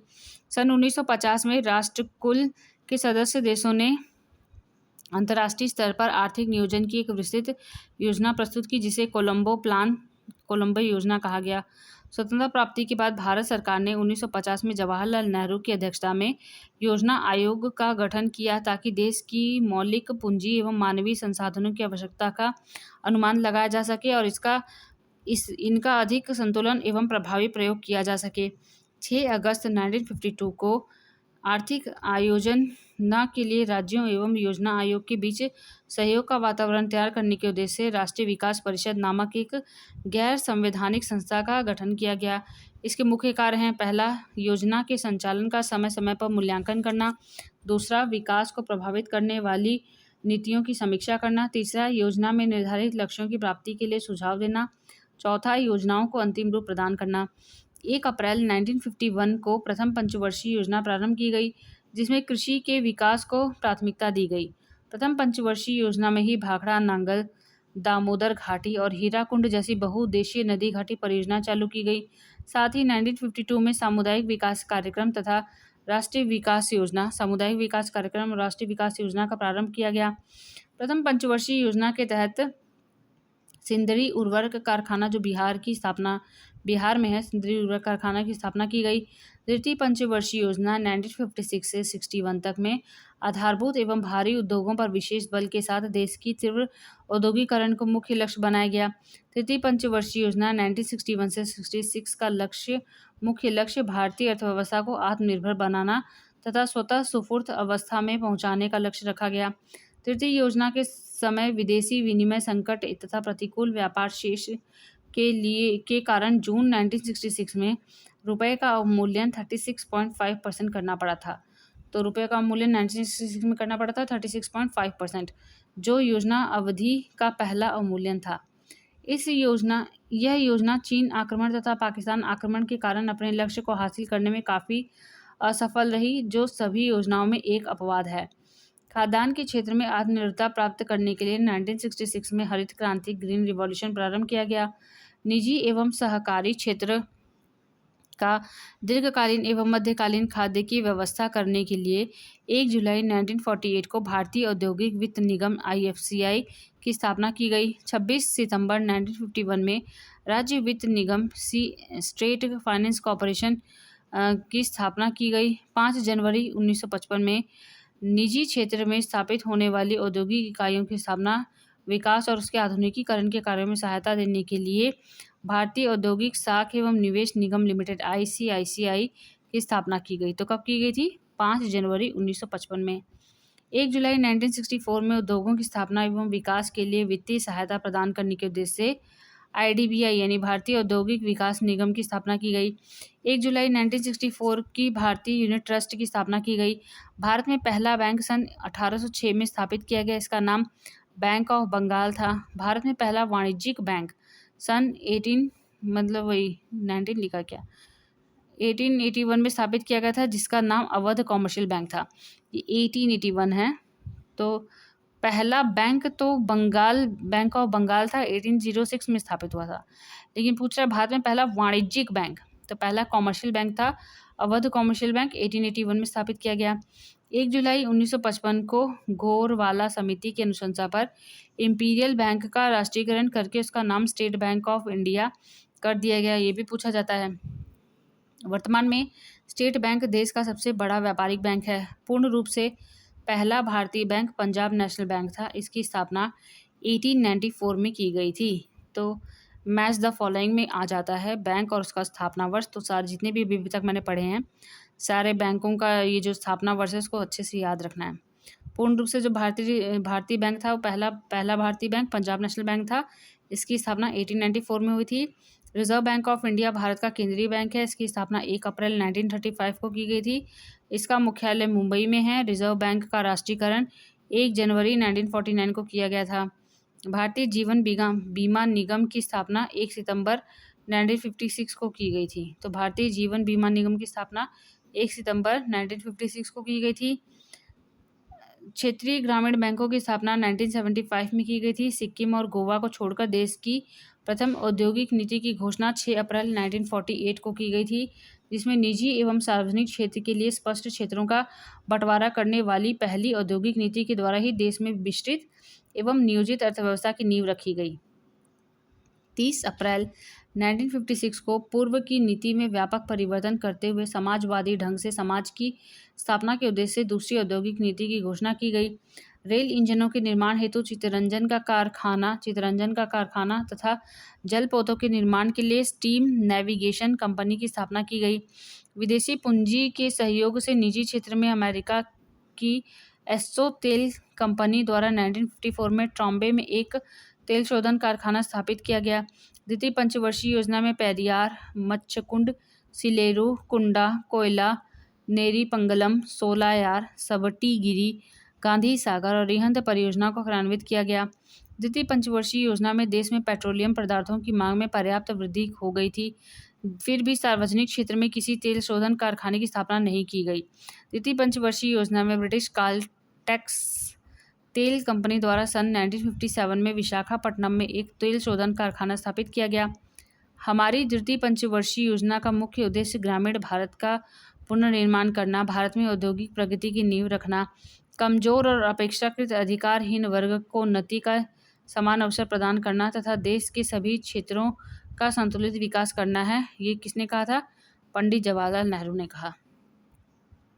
इस योजना में एक नवीन प्रवृत्ति घाटे की वित्त व्यवस्था का प्रावधान दिखलाई पड़ता है। तो द्वितीय पंचवर्षीय योजना में घाटे की वित्त व्यवस्था का प्रारंभ दिखलाई पड़ता है। द्वितीय योजना में भारतीय अर्थव्यवस्था में दो ऐसी बुराइयों का श्री गणेश होता है जो देश में मुद्रास्फीति के दबाव को बढ़ाने में सर्वाधिक सहायक है। पहला, गैर योजनागत व्ययों में धीरे धीरे वृद्धि होने लगी। गैर जो योजनागत व्यय थे उनमें धीरे धीरे वृद्धि होने लगी और घाटे की वित्तीय व्यवस्था बढ़ने लगी। इस योजना की असफलता के कारण 10 जून 1966 को भारतीय मुद्रा का 36.5% अवमूल्यन करना पड़ा। नेहरू द्वारा भारत की प्रगति हेतु उठाया गया सर्वाधिक साहसिक कदम उनकी औद्योगिकरण की नीति थी। नेहरू के अनुसार वास्तविक प्रगति आखिरकार औद्योगिकरण पर ही निर्भर होगी और औद्योगिकरण निर्भर होता है भारी उद्योगों पर। नेहरू ने किसी भी राष्ट्र के त्वरित आर्थिक विकास के लिए उस राष्ट्र का औद्योगिकरण करना अत्यंत आवश्यक माना है। समुचित औद्योगिक विकास के लिए एक निश्चित सुनियोजित तथा प्रगतिशील औद्योगिक नीति की आवश्यकता होती है।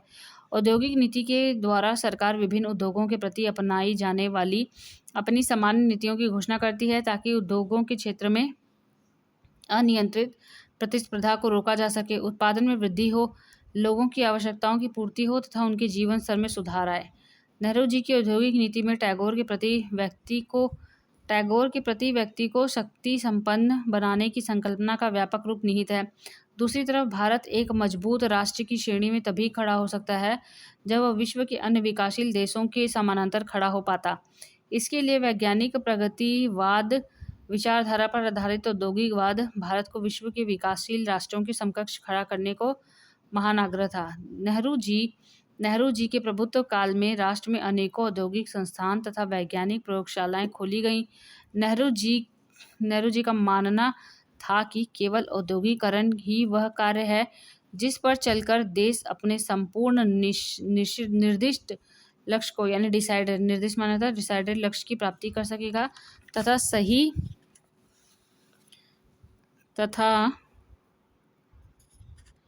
तथा यही एक ऐसा माध्यम है जिससे गरीबी को भगा करके जीवन स्तर को ऊंचा उठाया जा सकता है। कुटीर उद्योग बोर्ड की स्थापना 1948 ईस्वी में की गई थी, जिसे प्रथम पंचवर्षीय योजना में 3 पृथक स्वायत्त बोर्डों में विभाजित किया गया। पहला था अखिल भारतीय हथकरघा बोर्ड 1952, अखिल भारतीय हस्तशिल्प बोर्ड 1952, अखिल भारतीय खादी एवं ग्रामीण उद्योग बोर्ड 1953। लघु उद्योग बोर्ड का गठन 1954 में किया गया था, जिसका उद्देश्य लघु उद्योगों के विकास को प्रोत्साहन देना था।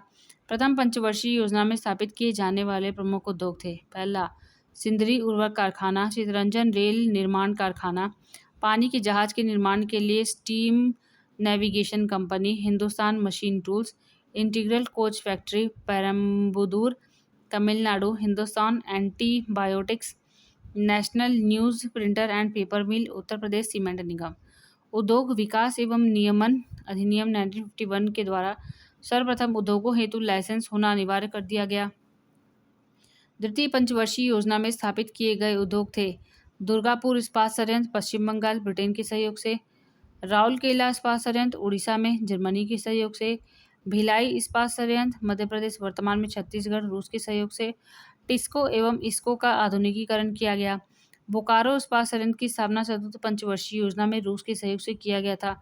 द्वितीय औद्योगिक नीति 1956 के द्वारा औद्योगिक क्षेत्र को सार्वजनिक एवं निजी क्षेत्र में विभाजित किया गया था।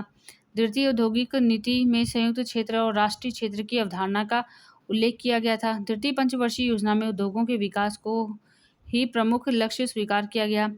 30 अप्रैल 1956 ईस्वी को नई औद्योगिक नीति घोषित की गई, जिसमें सरकार ने समाजवादी समाज की स्थापना को अपना मूल उद्देश्य निर्धारित किया। इस औद्योगिक नीति को भारत का आर्थिक संविधान भी कहा जाता है। अब भारत का वैज्ञानिक विकास 1947 से 64 तक इसको देख लेते हैं। पहला है, भारत में परमाणु ऊर्जा के शांतिपूर्ण उपयोग के उद्देश्य से 1948 में परमाणु ऊर्जा विधेयक कानून बनाया गया तथा डॉक्टर होमी जहांगीर भाभा की अध्यक्षता में 10 अगस्त 1948 को वैज्ञानिक अनुसंधान विभाग के अंतर्गत एक परमाणु ऊर्जा आयोग का गठन किया गया। 1954 में परमाणु ऊर्जा आयोग के कार्य के संपादन के लिए 1954 में परमाणु ऊर्जा विभाग की स्थापना हुई। भारतीय परमाणु कार्यक्रम के जनक डॉक्टर भाभा ने भारत में परमाणु कार्यक्रम को प्रारंभ करने के उद्देश्य से 1944 में टाटा ट्रस्ट के अध्यक्ष श्री दोराब जी टाटा को एक पत्र लिखकर टाटा फंडामेंटल रिसर्च इंस्टीट्यूट स्थापित करने का अनुरोध किया। फलतः 19 दिसंबर 1945 को Tata institute of fundamental research की स्थापना की गई। 1942 में नई दिल्ली में देश के शीर्ष वैज्ञानिक एवं अनुसंधान संस्था वैज्ञानिक तथा औद्योगिक अनुसंधान परिषद CSIR की स्थापना की गई। तो कब की गई? 1942 में। कहाँ की गई? नई दिल्ली में। 1954 में होमी जहांगीर भाभा ने 3 चरणों वाले एक दीर्घकालीन नाभिकीय ऊर्जा कार्यक्रम बनाया। इस कार्यक्रम का मुख्य उद्देश्य यूरेनियम और थोरियम के प्राकृतिक संसाधनों का उपयोग करना था। प्रथम चरण में प्रेशराइज्ड हैवी वाटर रिएक्टरों का चुनाव किया गया और भारत सरकार अमेरिका के सहयोग से 1966 में तारापुर परमाणु संयंत्र की स्थापना की, जो 1969 में चालू किया गया था। तो पहला परमाणु जो संयंत्र था वो तारापुर का ही था। कब स्थापित हुआ? 1966 में हुआ और चालू हुआ था 1969 में। द्वितीय चरण में फास्ट ब्रीडर रिएक्टरों का प्रयोग किया गया। अतः एवं फास्ट ब्रीडर तकनीक के विकास के लिए 1971 में कलपक्कम मद्रास में इंदिरा गांधी परमाणु अनुसंधान केंद्र की स्थापना की गई। भारत में नाभिकीय ऊर्जा कार्यक्रम के तीसरे चरण में थोरियम पर आधारित फास्ट ब्रीडर रिएक्टर तथा प्रेशराइज्ड हैवी वाटर रिएक्टर के निर्माण की परिकल्पना की गई। भारत में नाभिकीय ऊर्जा की प्राप्ति की अपेक्षा नाभिकीय अनुसंधान हेतु विशेष रूप से अनेक अनुसंधान एवं प्रायोगिक रिएक्टरों का निर्माण किया गया। देश का पहला परमाणु अनुसंधान रिएक्टर अप्सरा 4 अगस्त 1956 को बम्बई में स्थापित किया गया। 1955 में परमाणु ऊर्जा प्रतिष्ठान ट्रॉम्बे की स्थापना हुई। 1957 में परमाणु ऊर्जा प्रतिष्ठान द्वारा यूरेनियम के प्रथम धातु पिंड का निर्माण किया गया। 1960 में कनाडा के सहयोग से अनुसंधान रिएक्टर साइरस का निर्माण किया गया। इसका उद्देश्य रेडियो आइसोटोप्स का उत्पादन तथा उनके प्रयोग एवं प्रशिक्षण में सहयोग देना था। शून्य ऊर्जा प्रायोगिक रिएक्टर जर्लिना 1971 में चालू कर दिया गया था। आज भारत रेडियो आइसोटोप्स का सर्वाधिक उत्पादन करने वाला देश है तथा उन गिने चुने देशों में से एक है जिनके पास विकिरण प्रौद्योगिकी की पूरी जानकारी और पूर्णतः विकसित ढांचा है और बार्क इन आइसोटोप्स को उत्पादन में मुख्य भूमिका निभाता है। बार्क इन आइसोटोप्स के उत्पादन में मुख्य भूमिका निभाता है। 1962 नांगल पंजाब में प्रथम गुरु जल संयंत्र की स्थापना की गई। 1964 में परमाणु ऊर्जा प्रतिष्ठान में प्लूटोनियम निर्माण संयंत्र स्थापित किया गया। भाभा की मृत्यु के बाद 1967 में परमाणु ऊर्जा प्रतिष्ठान ट्रॉम्बे का नाम बदलकर डॉक्टर होमी जहांगीर भाभा के नाम पर Bhabha atomic research centre bark रखा गया। भारत में 1960 के दशक में नाभिकीय institute of nuclear medicine and applied sciences की स्थापना की गई। नेहरू की एक महत्वपूर्ण उपलब्धि वैज्ञानिक अनुसंधान एवं तकनीकी शिक्षा के क्षेत्र में है, क्योंकि नेहरू ये मानते थे कि भारत की समस्याओं के समाधान के लिए विज्ञान एवं तकनीकी का विकास अति महत्वपूर्ण कारक है। 1938 में भारतीय विज्ञान कांग्रेस को दिए गए अपने संदेश में उन्होंने यह कहा था कि सिर्फ विज्ञान ही अकेले भूख और गरीबी, गंदगी और अशिक्षा, अंधविश्वास और मृत हो रही परंपराओं, रीति रिवाज और संसाधनों को भारी बर्बादी से बचा सकता है। 1952 में अमेरिका के MIT Massachusetts institute of technology के आधार पर भारत में पहला IIT कॉलेज की स्थापना खड़गपुर में किया गया था। उसके बाद मद्रास, 1958 में बम्बई, 1959 में कानपुर, 1960 और दिल्ली में 1963 IIT कॉलेज स्थापित किए गए। तो सबसे पहला था IIT खड़गपुर 1952 में। उसके बाद 1963 में तिरुवनंतपुरम के समीप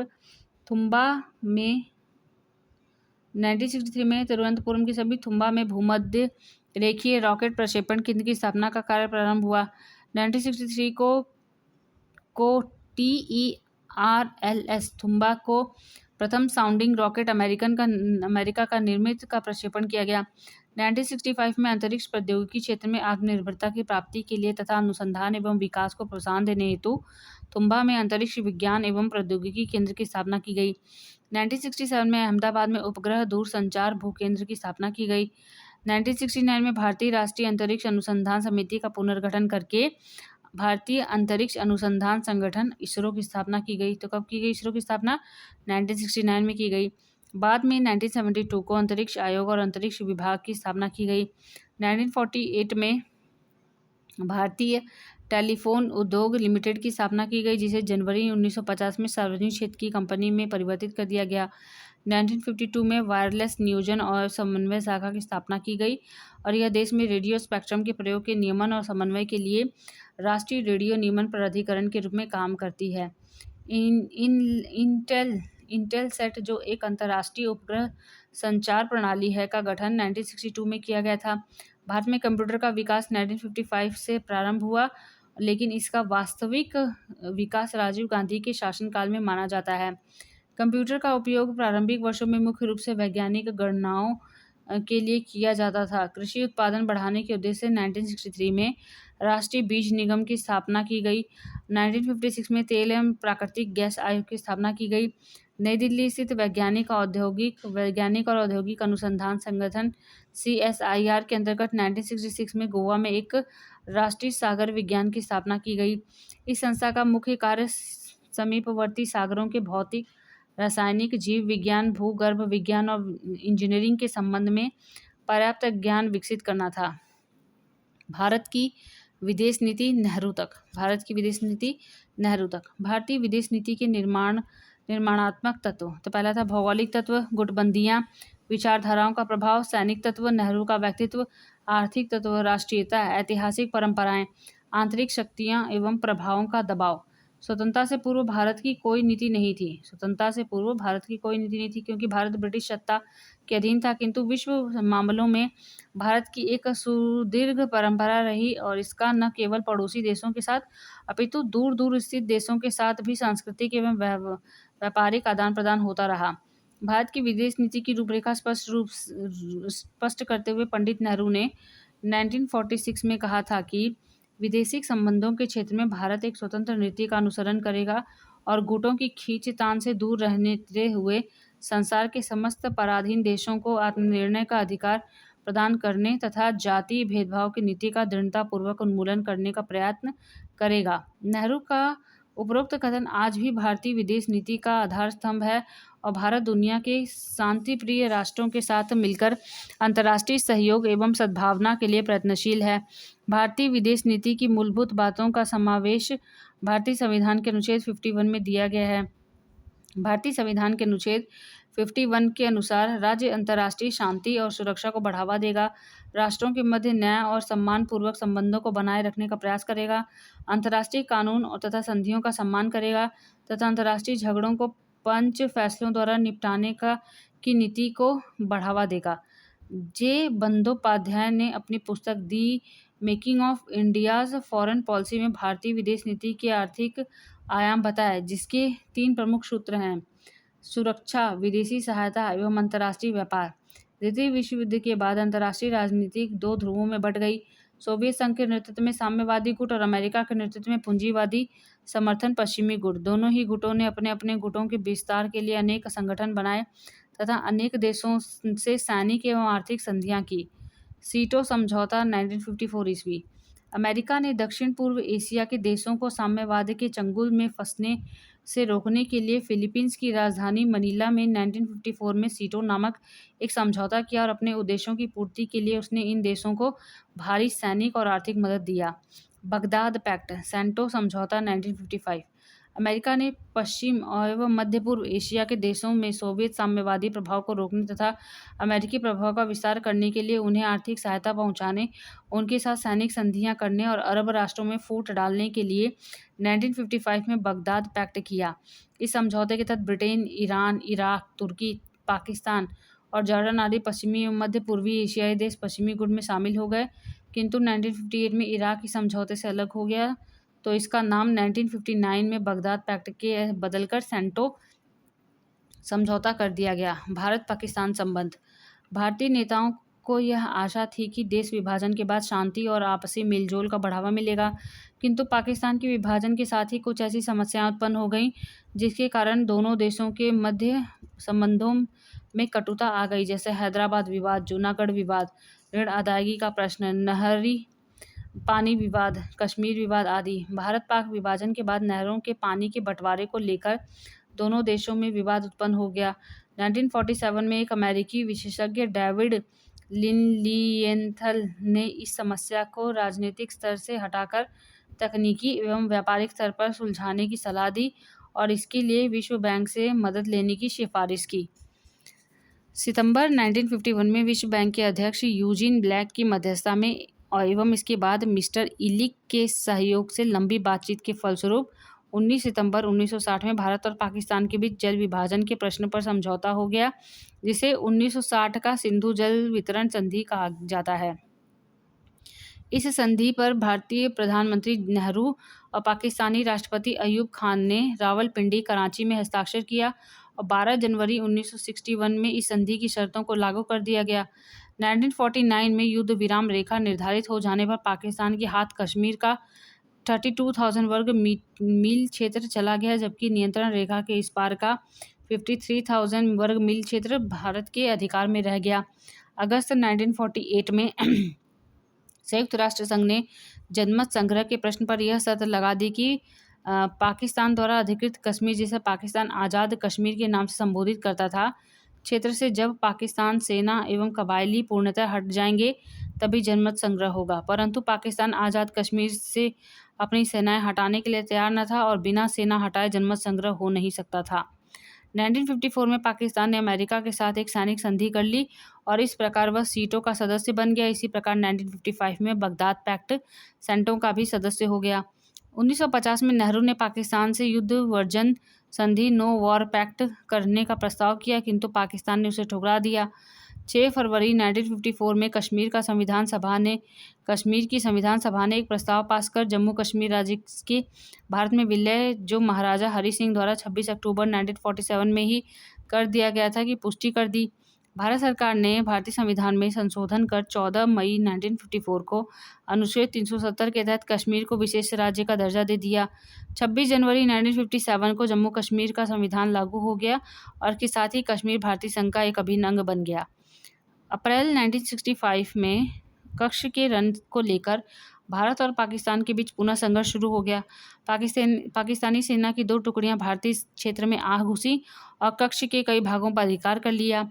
4 एवं 5 अगस्त 1965 को हजारों पाकिस्तानी छापामार सैनिक कश्मीर में घुस आए। इसी बीच पाकिस्तान की नियमित सेना ने अंतर्राष्ट्रीय सीमा रेखा को पार करके भारतीय भूभाग पर आक्रमण कर दिया और पूर्ण रूप से युद्ध आरंभ हो गया। 4 सितंबर 1965 में संयुक्त राष्ट्र सुरक्षा परिषद ने एक प्रस्ताव पास कर भारत और पाकिस्तान दोनों से युद्ध विराम की अपील की। फलस्वरूप 22 सितंबर 1965 को युद्ध बंद हो गया। ब्रिटिश मध्यस्थता के परिणाम स्वरूप 30 जून 1965 को भारत तथा पाकिस्तान के बीच युद्ध विराम समझौता किया जा सका, किंतु यह समझौता अस्थायी सिद्ध हुआ। ताशकंद समझौता कब हुआ था? 10 जनवरी 1966 में। 10 जनवरी 1966 ताशकंद समझौता। सोवियत प्रधानमंत्री कोसिजिन के प्रयासों से दोनों देशों के बीच उज्बेकिस्तान पूर्व सोवियत संघ की राजधानी ताशकंद में एक समझौता हुआ।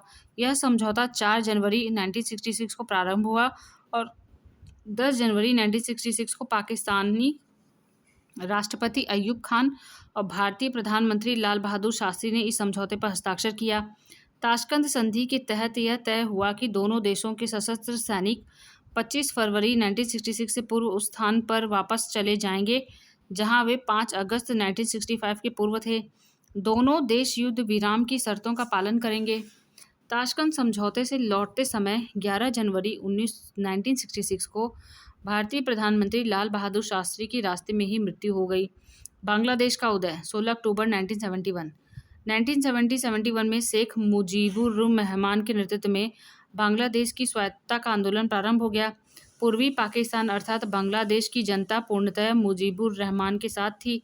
पाकिस्तानी राष्ट्रपति अयूब खान ने बंगालियों पर अत्याचार करना प्रारंभ कर दिया, जिससे घबराकर हिंदुओं ने अपना घर बार और सामान छोड़ जान बचाने हेतु भारत की सीमा में प्रवेश करने लगे और यह संख्या धीरे धीरे 1 करोड़ तक पहुंच गई। तो धीरे धीरे ये संख्या कितनी पहुंच गई? 1 करोड़ तक पहुंच गई। 2 दिसंबर 1971 को पाकिस्तानी वायुयानों ने भारत के हवाई अड्डों पर भीषण बमबारी आरंभ कर दिया। फलतः 4 दिसंबर 1971 को भारतीय सेना ने जवाबी कार्रवाई प्रारंभ कर दिया, पाकिस्तान की लगभग 6000 वर्ग मील भूमि पर अधिकार कर लिया। अंततः 16 दिसंबर 1971 को ढाका में एक सैनिक समारोह में पाकिस्तान के जनरल नियाजी ने भारत के लेफ्टिनेंट जनरल जगजीत सिंह अरोड़ा के सम्मुख आत्मसमर्पण कर दिया। उसके साथ ही 93,000 पाकिस्तानी सैनिकों ने भी हथियार डाल दिया और उन्हें गिरफ्तार कर लिया गया। इस प्रकार 16 दिसंबर 1971 को स्वतंत्र बांग्लादेश का उदय हुआ। शिमला समझौता, डेट याद रखनी है 3 जुलाई 1972। क्रोनोलॉजी लगाने के लिए आ जाता है, तो 3 जुलाई 1972 याद रखना है। पाकिस्तान में जनरल याहिया खान के स्थान पर सत्ता जुल्फिकार अली भुट्टो के हाथ में आ गई। भुट्टो और भारतीय प्रधानमंत्री श्रीमती इंदिरा गांधी ने 3 जुलाई 1972 को शिमला में एक समझौते पर हस्ताक्षर किया, जिसे शिमला समझौते के नाम से जाना जाता है। पाकिस्तान में धार्मिक एवं सांप्रदायिक आधार पर भी भारत के लिए समस्याएं उत्पन्न करता रहा। अप्रैल 1963 में हजरल बल कांड को लेकर पाकिस्तान ने कश्मीर में सांप्रदायिक दंगे कराने का प्रयास किया। इस प्रकार 1965 में कश्मीर में घुसपैठिए भेजकर विद्रोह भड़काने के लिए सांप्रदायिक विष का सहारा लिया। 1969 में रबात मुस्लिम शिखर सम्मेलन में तत्कालीन पाकिस्तानी राष्ट्रपति याहिया खान ने भारतीय प्रतिनिधि मंडल के साथ बैठने से इनकार कर दिया। 1950 में अल्पसंख्यकों के संबंध में लियाकत नेहरू पैक्ट हुआ।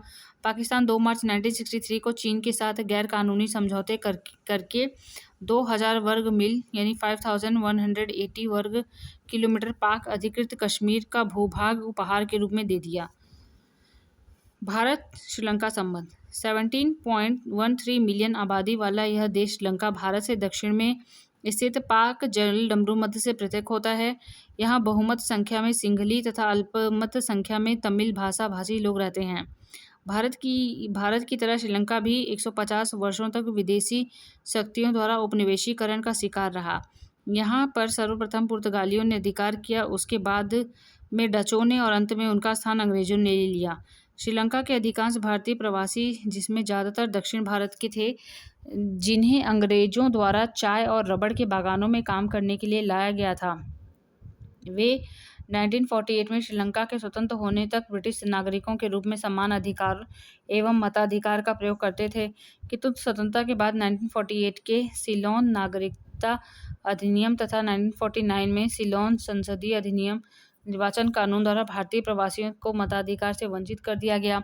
इस समस्या के समाधान के लिए जनवरी 1954 में श्रीलंका के राष्ट्रपति जॉन कोटले वाला नई दिल्ली आए और नेहरू के साथ एक समझौते पर हस्ताक्षर किया, जो नेहरू कोटले वाला समझौता के नाम से प्रसिद्ध है। मार्च 1954 में श्रीलंका सरकार ने भारतीय मूल के नागरिकों के निवास आज्ञा पत्रों यानी रेजिडेंस परमिट्स का नवीकरण स्थगित करने की आज्ञा दे दी, जिससे श्रीलंका में बसे भारतीय प्रवासियों को अवैध निवासी बना दिया गया।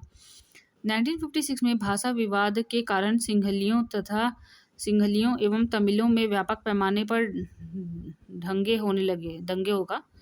होने लगे। फलस्वरूप नागरिकता संबंधी विवाद और भाषा विवाद को समाप्त करने के लिए अक्टूबर 1964 में भारतीय प्रधानमंत्री लाल बहादुर शास्त्री और श्रीलंका के राष्ट्रपति श्रीमती सिरिमाओ भंडार नायके के बीच एक समझौता हुआ।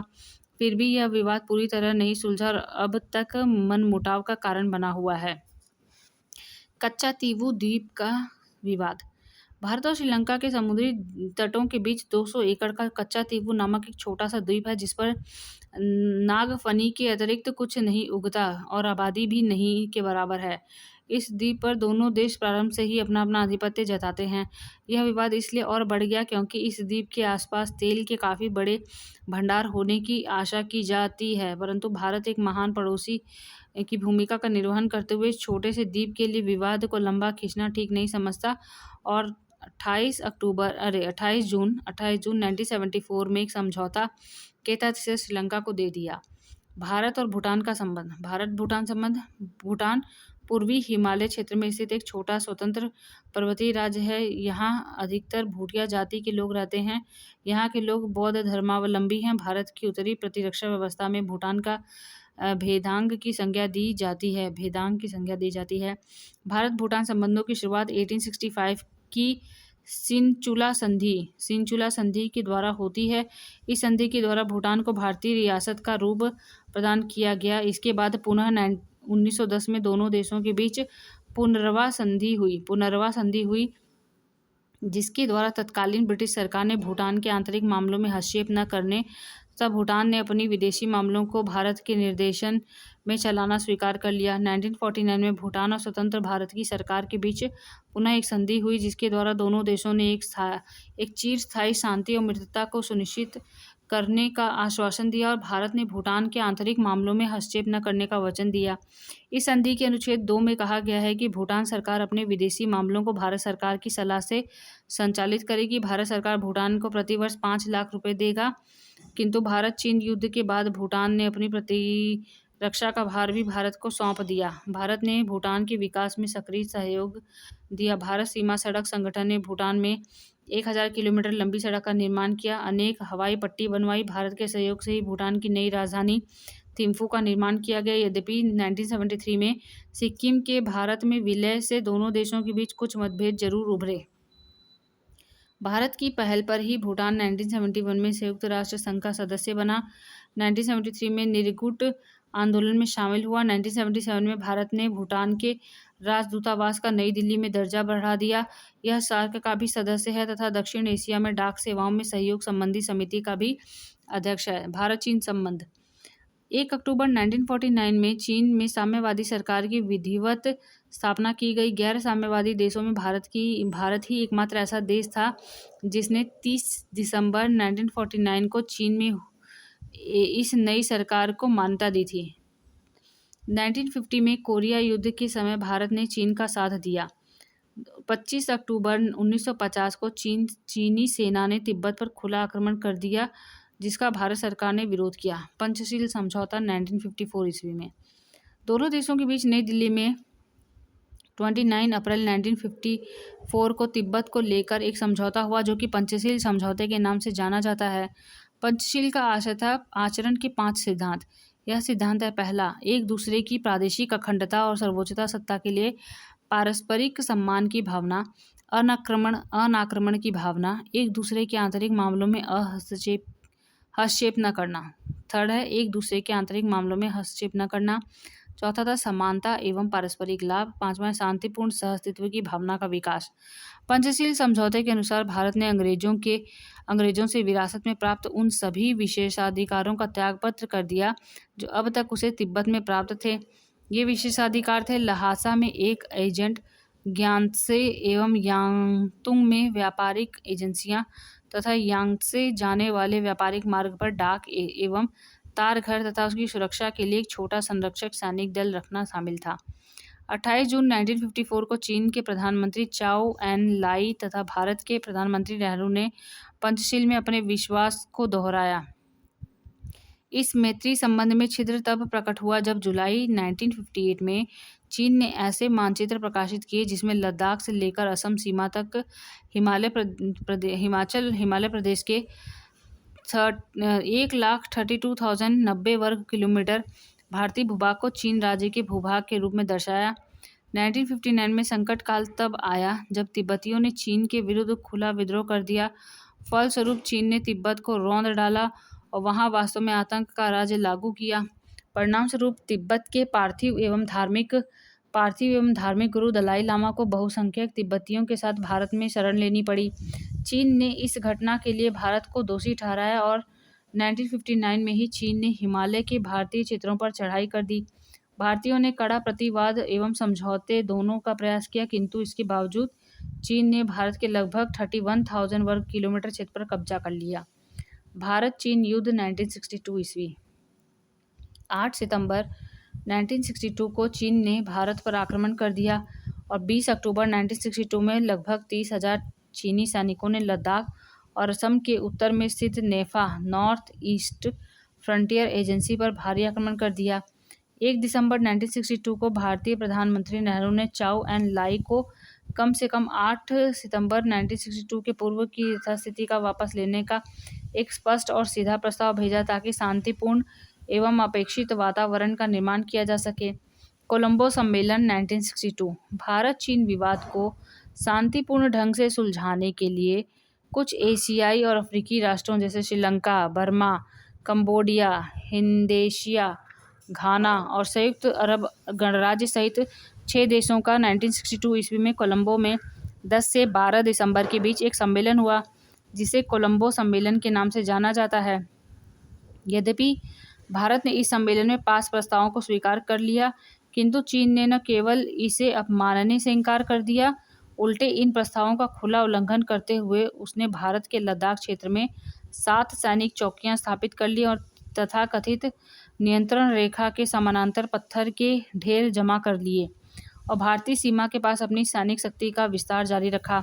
आज भी लद्दाख का 36,260 वर्ग किलोमीटर और अरुणाचल प्रदेश नेपा का 5,180 वर्ग किलोमीटर क्षेत्र चीनियों के कब्जे में है।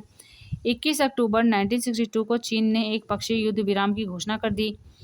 चीन ने सन 1964 को अपना प्रथम आणविक विस्फोट किया, जिससे भारत में बेचैनी की लहर फैल गई। इसने भारत की सारी प्राथमिकताएं बदल दी। भारत, सोवियत संघ और पश्चिमी शक्तियां।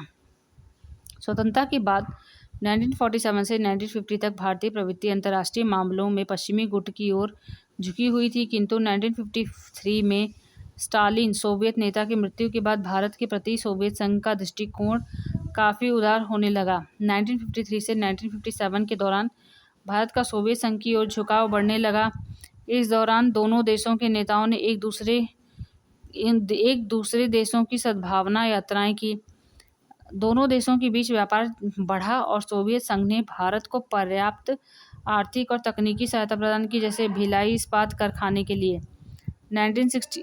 1961 में गोवा के प्रश्न पर अमेरिका ने पुर्तगाल का समर्थन किया और भारत द्वारा की गई सैनिक कार्रवाई को आक्रमण की संज्ञा दी, जबकि सोवियत संघ ने भारत का समर्थन किया और गोवा में की गई सैनिक कार्रवाई को उचित ठहराया।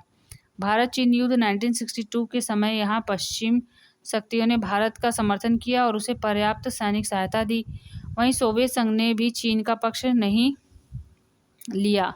1963 में सोवियत संघ द्वारा भारत चीन सीमा विवाद के प्रश्न पर भारत का स्पष्ट रूप खुला समर्थन दिया गया। यद्यपि भारत और अमेरिका के बीच समय समय संबंधों में कटुता उत्पन्न हुई, किंतु सामान्यतः नेहरू और लाल बहादुर शास्त्री के समय तक दोनों देशों के बीच संबंध ठीक थे। भारत और अमेरिका के बीच कटुता के कारण चीन की साम्यवादी सरकार को भारत द्वारा मान्यता दिए जाने, उत्तरी एवं दक्षिण कोरिया युद्ध के दौरान सुरक्षा परिषद में अमेरिका द्वारा उत्तरी कोरिया को आक्रांत देश घोषित किए जाने के प्रस्ताव का समर्थन न करना, जापानी संधि में भारत द्वारा शामिल न होना तथा गोवा के प्रश्न पर भारतीय सैनिक कार्यवाही को अमेरिका द्वारा आक्रमण की संज्ञा देना तथा मई 1965 में अमेरिका द्वारा पाकिस्तान के साथ सैनिक समझौता करना तथा बड़ी मात्रा में सैन्य सामग्री देना आदि अनेक कारण रहे। PL 480 समझौता 1960। 1959 में अमेरिकी राष्ट्रपति आइजनहावर ने अपनी भारत यात्रा से प्रभावित होकर लौटने के बाद मई 1960 में दोनों देशों के बीच 4 वर्ष की अवधि के लिए PL 480 नामक एक समझौता हुआ, जिसके तहत अमेरिका ने भारत को पर्याप्त मात्रा में खाद्यान्न भेजने का आश्वासन दिया। 7 दिसंबर 1964 में लाल बहादुर शास्त्री के समय भारत और अमेरिका के बीच नई दिल्ली में एक समझौता हुआ, जिसके तहत अमेरिका ने भारत को तारापुर में परमाणु संयंत्र स्थापित करने के लिए $8 करोड़ दिया तथा इसके लिए ईंधन देने का भी आश्वासन दिया। 1964 में भारत में विकट खाद्यान्न संकट उपस्थित होने पर भी अमेरिका ने PL 480 के तहत भारत को बड़ी मात्रा में खाद्यान्न की आपूर्ति की। 1965 में भारत पाक युद्ध के समय अमेरिका ने दोनों देशों पर युद्ध बंद न करने तक आर्थिक प्रतिबंध लगा दिया और 6 जहाज़ों में भरकर भारत को जो सामग्री भेजी गई थी उसे भारतीय तट से केवल 15 किलोमीटर की दूरी से वापस बुला लिया, जबकि पाकिस्तान ने उसके द्वारा दिए गए युद्धास्त्रों का भारत के विरुद्ध प्रयोग किया, परंतु अमेरिका ने इस पर कोई आपत्ति नहीं की। भारत एवं नेपाल के मध्य पारगमन व्यापार समझौता 1961 को हुआ। अमेरिका और भारत के मध्य पहला विवाद चीन को लेकर हुआ, जब भारत ने रिपब्लिक चीन की स्वतंत्रता को मान्यता दे दी थी। अमेरिका ने 1951 में भारत में चेस्टर बोर्ड को पहले राजदूत के रूप में नियुक्त किया। 1954 में सोवियत संघ ने भारत को सैनिक सहायता देने का प्रस्ताव रखा, लेकिन भारत ने अस्वीकार कर दिया। 1955 में सोवियत संघ ने कश्मीर के प्रश्न पर भारत का पूर्ण समर्थन किया और 1956 से उसने सुरक्षा परिषद में इस प्रश्न पर भारत के पक्ष में ही वीटो का प्रयोग करना आरंभ कर दिया। 1962 में दोनों देशों के मध्य एक सैनिक समझौता हुआ और 1962 के मध्य में भारत को मिग हवाई जहाज के उत्पादन करने की इजाज़त देने वाला समझौता किया गया। 1963 में सामान सप्लाई करने के और समझौते किए गए, जैसे हथियारों की बिक्री, इंटरसेप्टर और हेलीकॉप्टर, टैंक, घूमने वाले रडार सेट, जमीन से हवा में मार करने वाली मिसाइलें, पनडुब्बियां, मिसाइल बोट, पहरा देने वाले जहाज इत्यादि। सुएज नहर संकट 1956 में अमेरिका और ब्रिटेन ने मिस्र पर गुटनिरपेक्षता की नीति छोड़ देने के लिए भारित दबाव डाला और उन्होंने नील नदी पर आसवान डैम बांध बनाने के लिए की गई वित्तीय सहायता का वादा वापस ले लिया। प्रतिक्रिया स्वरूप मिस्र ने सुएज नहर का राष्ट्रीयकरण कर लिया। इससे नहर का उपयोग करने वाले घबरा गए। ब्रिटेन और फ्रांस ने इसके अंतर्राष्ट्रीयकरण की मांग की। फलस्वरूप जब ब्रिटेन, फ्रांस और इजराइल ने सुएज क्षेत्र में अपनी सेनाएं उतारी तो नेहरू ने इसे खुला हमला बताया। उन्होंने कुस्तुतुनिया संधि 1888 के अनुसार इसे मिस्र का अभिन्न अंग माना गया था। अंततः भारत के प्रयास और संयुक्त राष्ट्र संघ के दबाव के कारण इस संकट का समाधान हुआ और 1969 में सुएज नहर का राष्ट्रीयकरण हो गया। इस प्रकार 1956 में हंगरी के प्रश्न पर भारत ने तो सोवियत संघ का विरोध किया तथा न ही पश्चिमी शक्तियों का समर्थन, बल्कि तटस्थ रहकर सोवियत संघ की सहानुभूति हासिल किया। 1960 में कांगो की स्वतंत्रता का समर्थन करते हुए कांगो में बेल्जियम फौजों के प्रवेश का व्यापक विरोध किया और भारतीय शांति सैनिकों को कांगो में भेजकर मार्च 1963 में कांगो गृह युद्ध को समाप्त करवाया। भारत की एशियाई नीति। प्रथम एशियाई सम्मेलन मार्च 1947 में विश्व मामलों की भारतीय परिषद के तत्वाधान में नई दिल्ली में एक एशियाई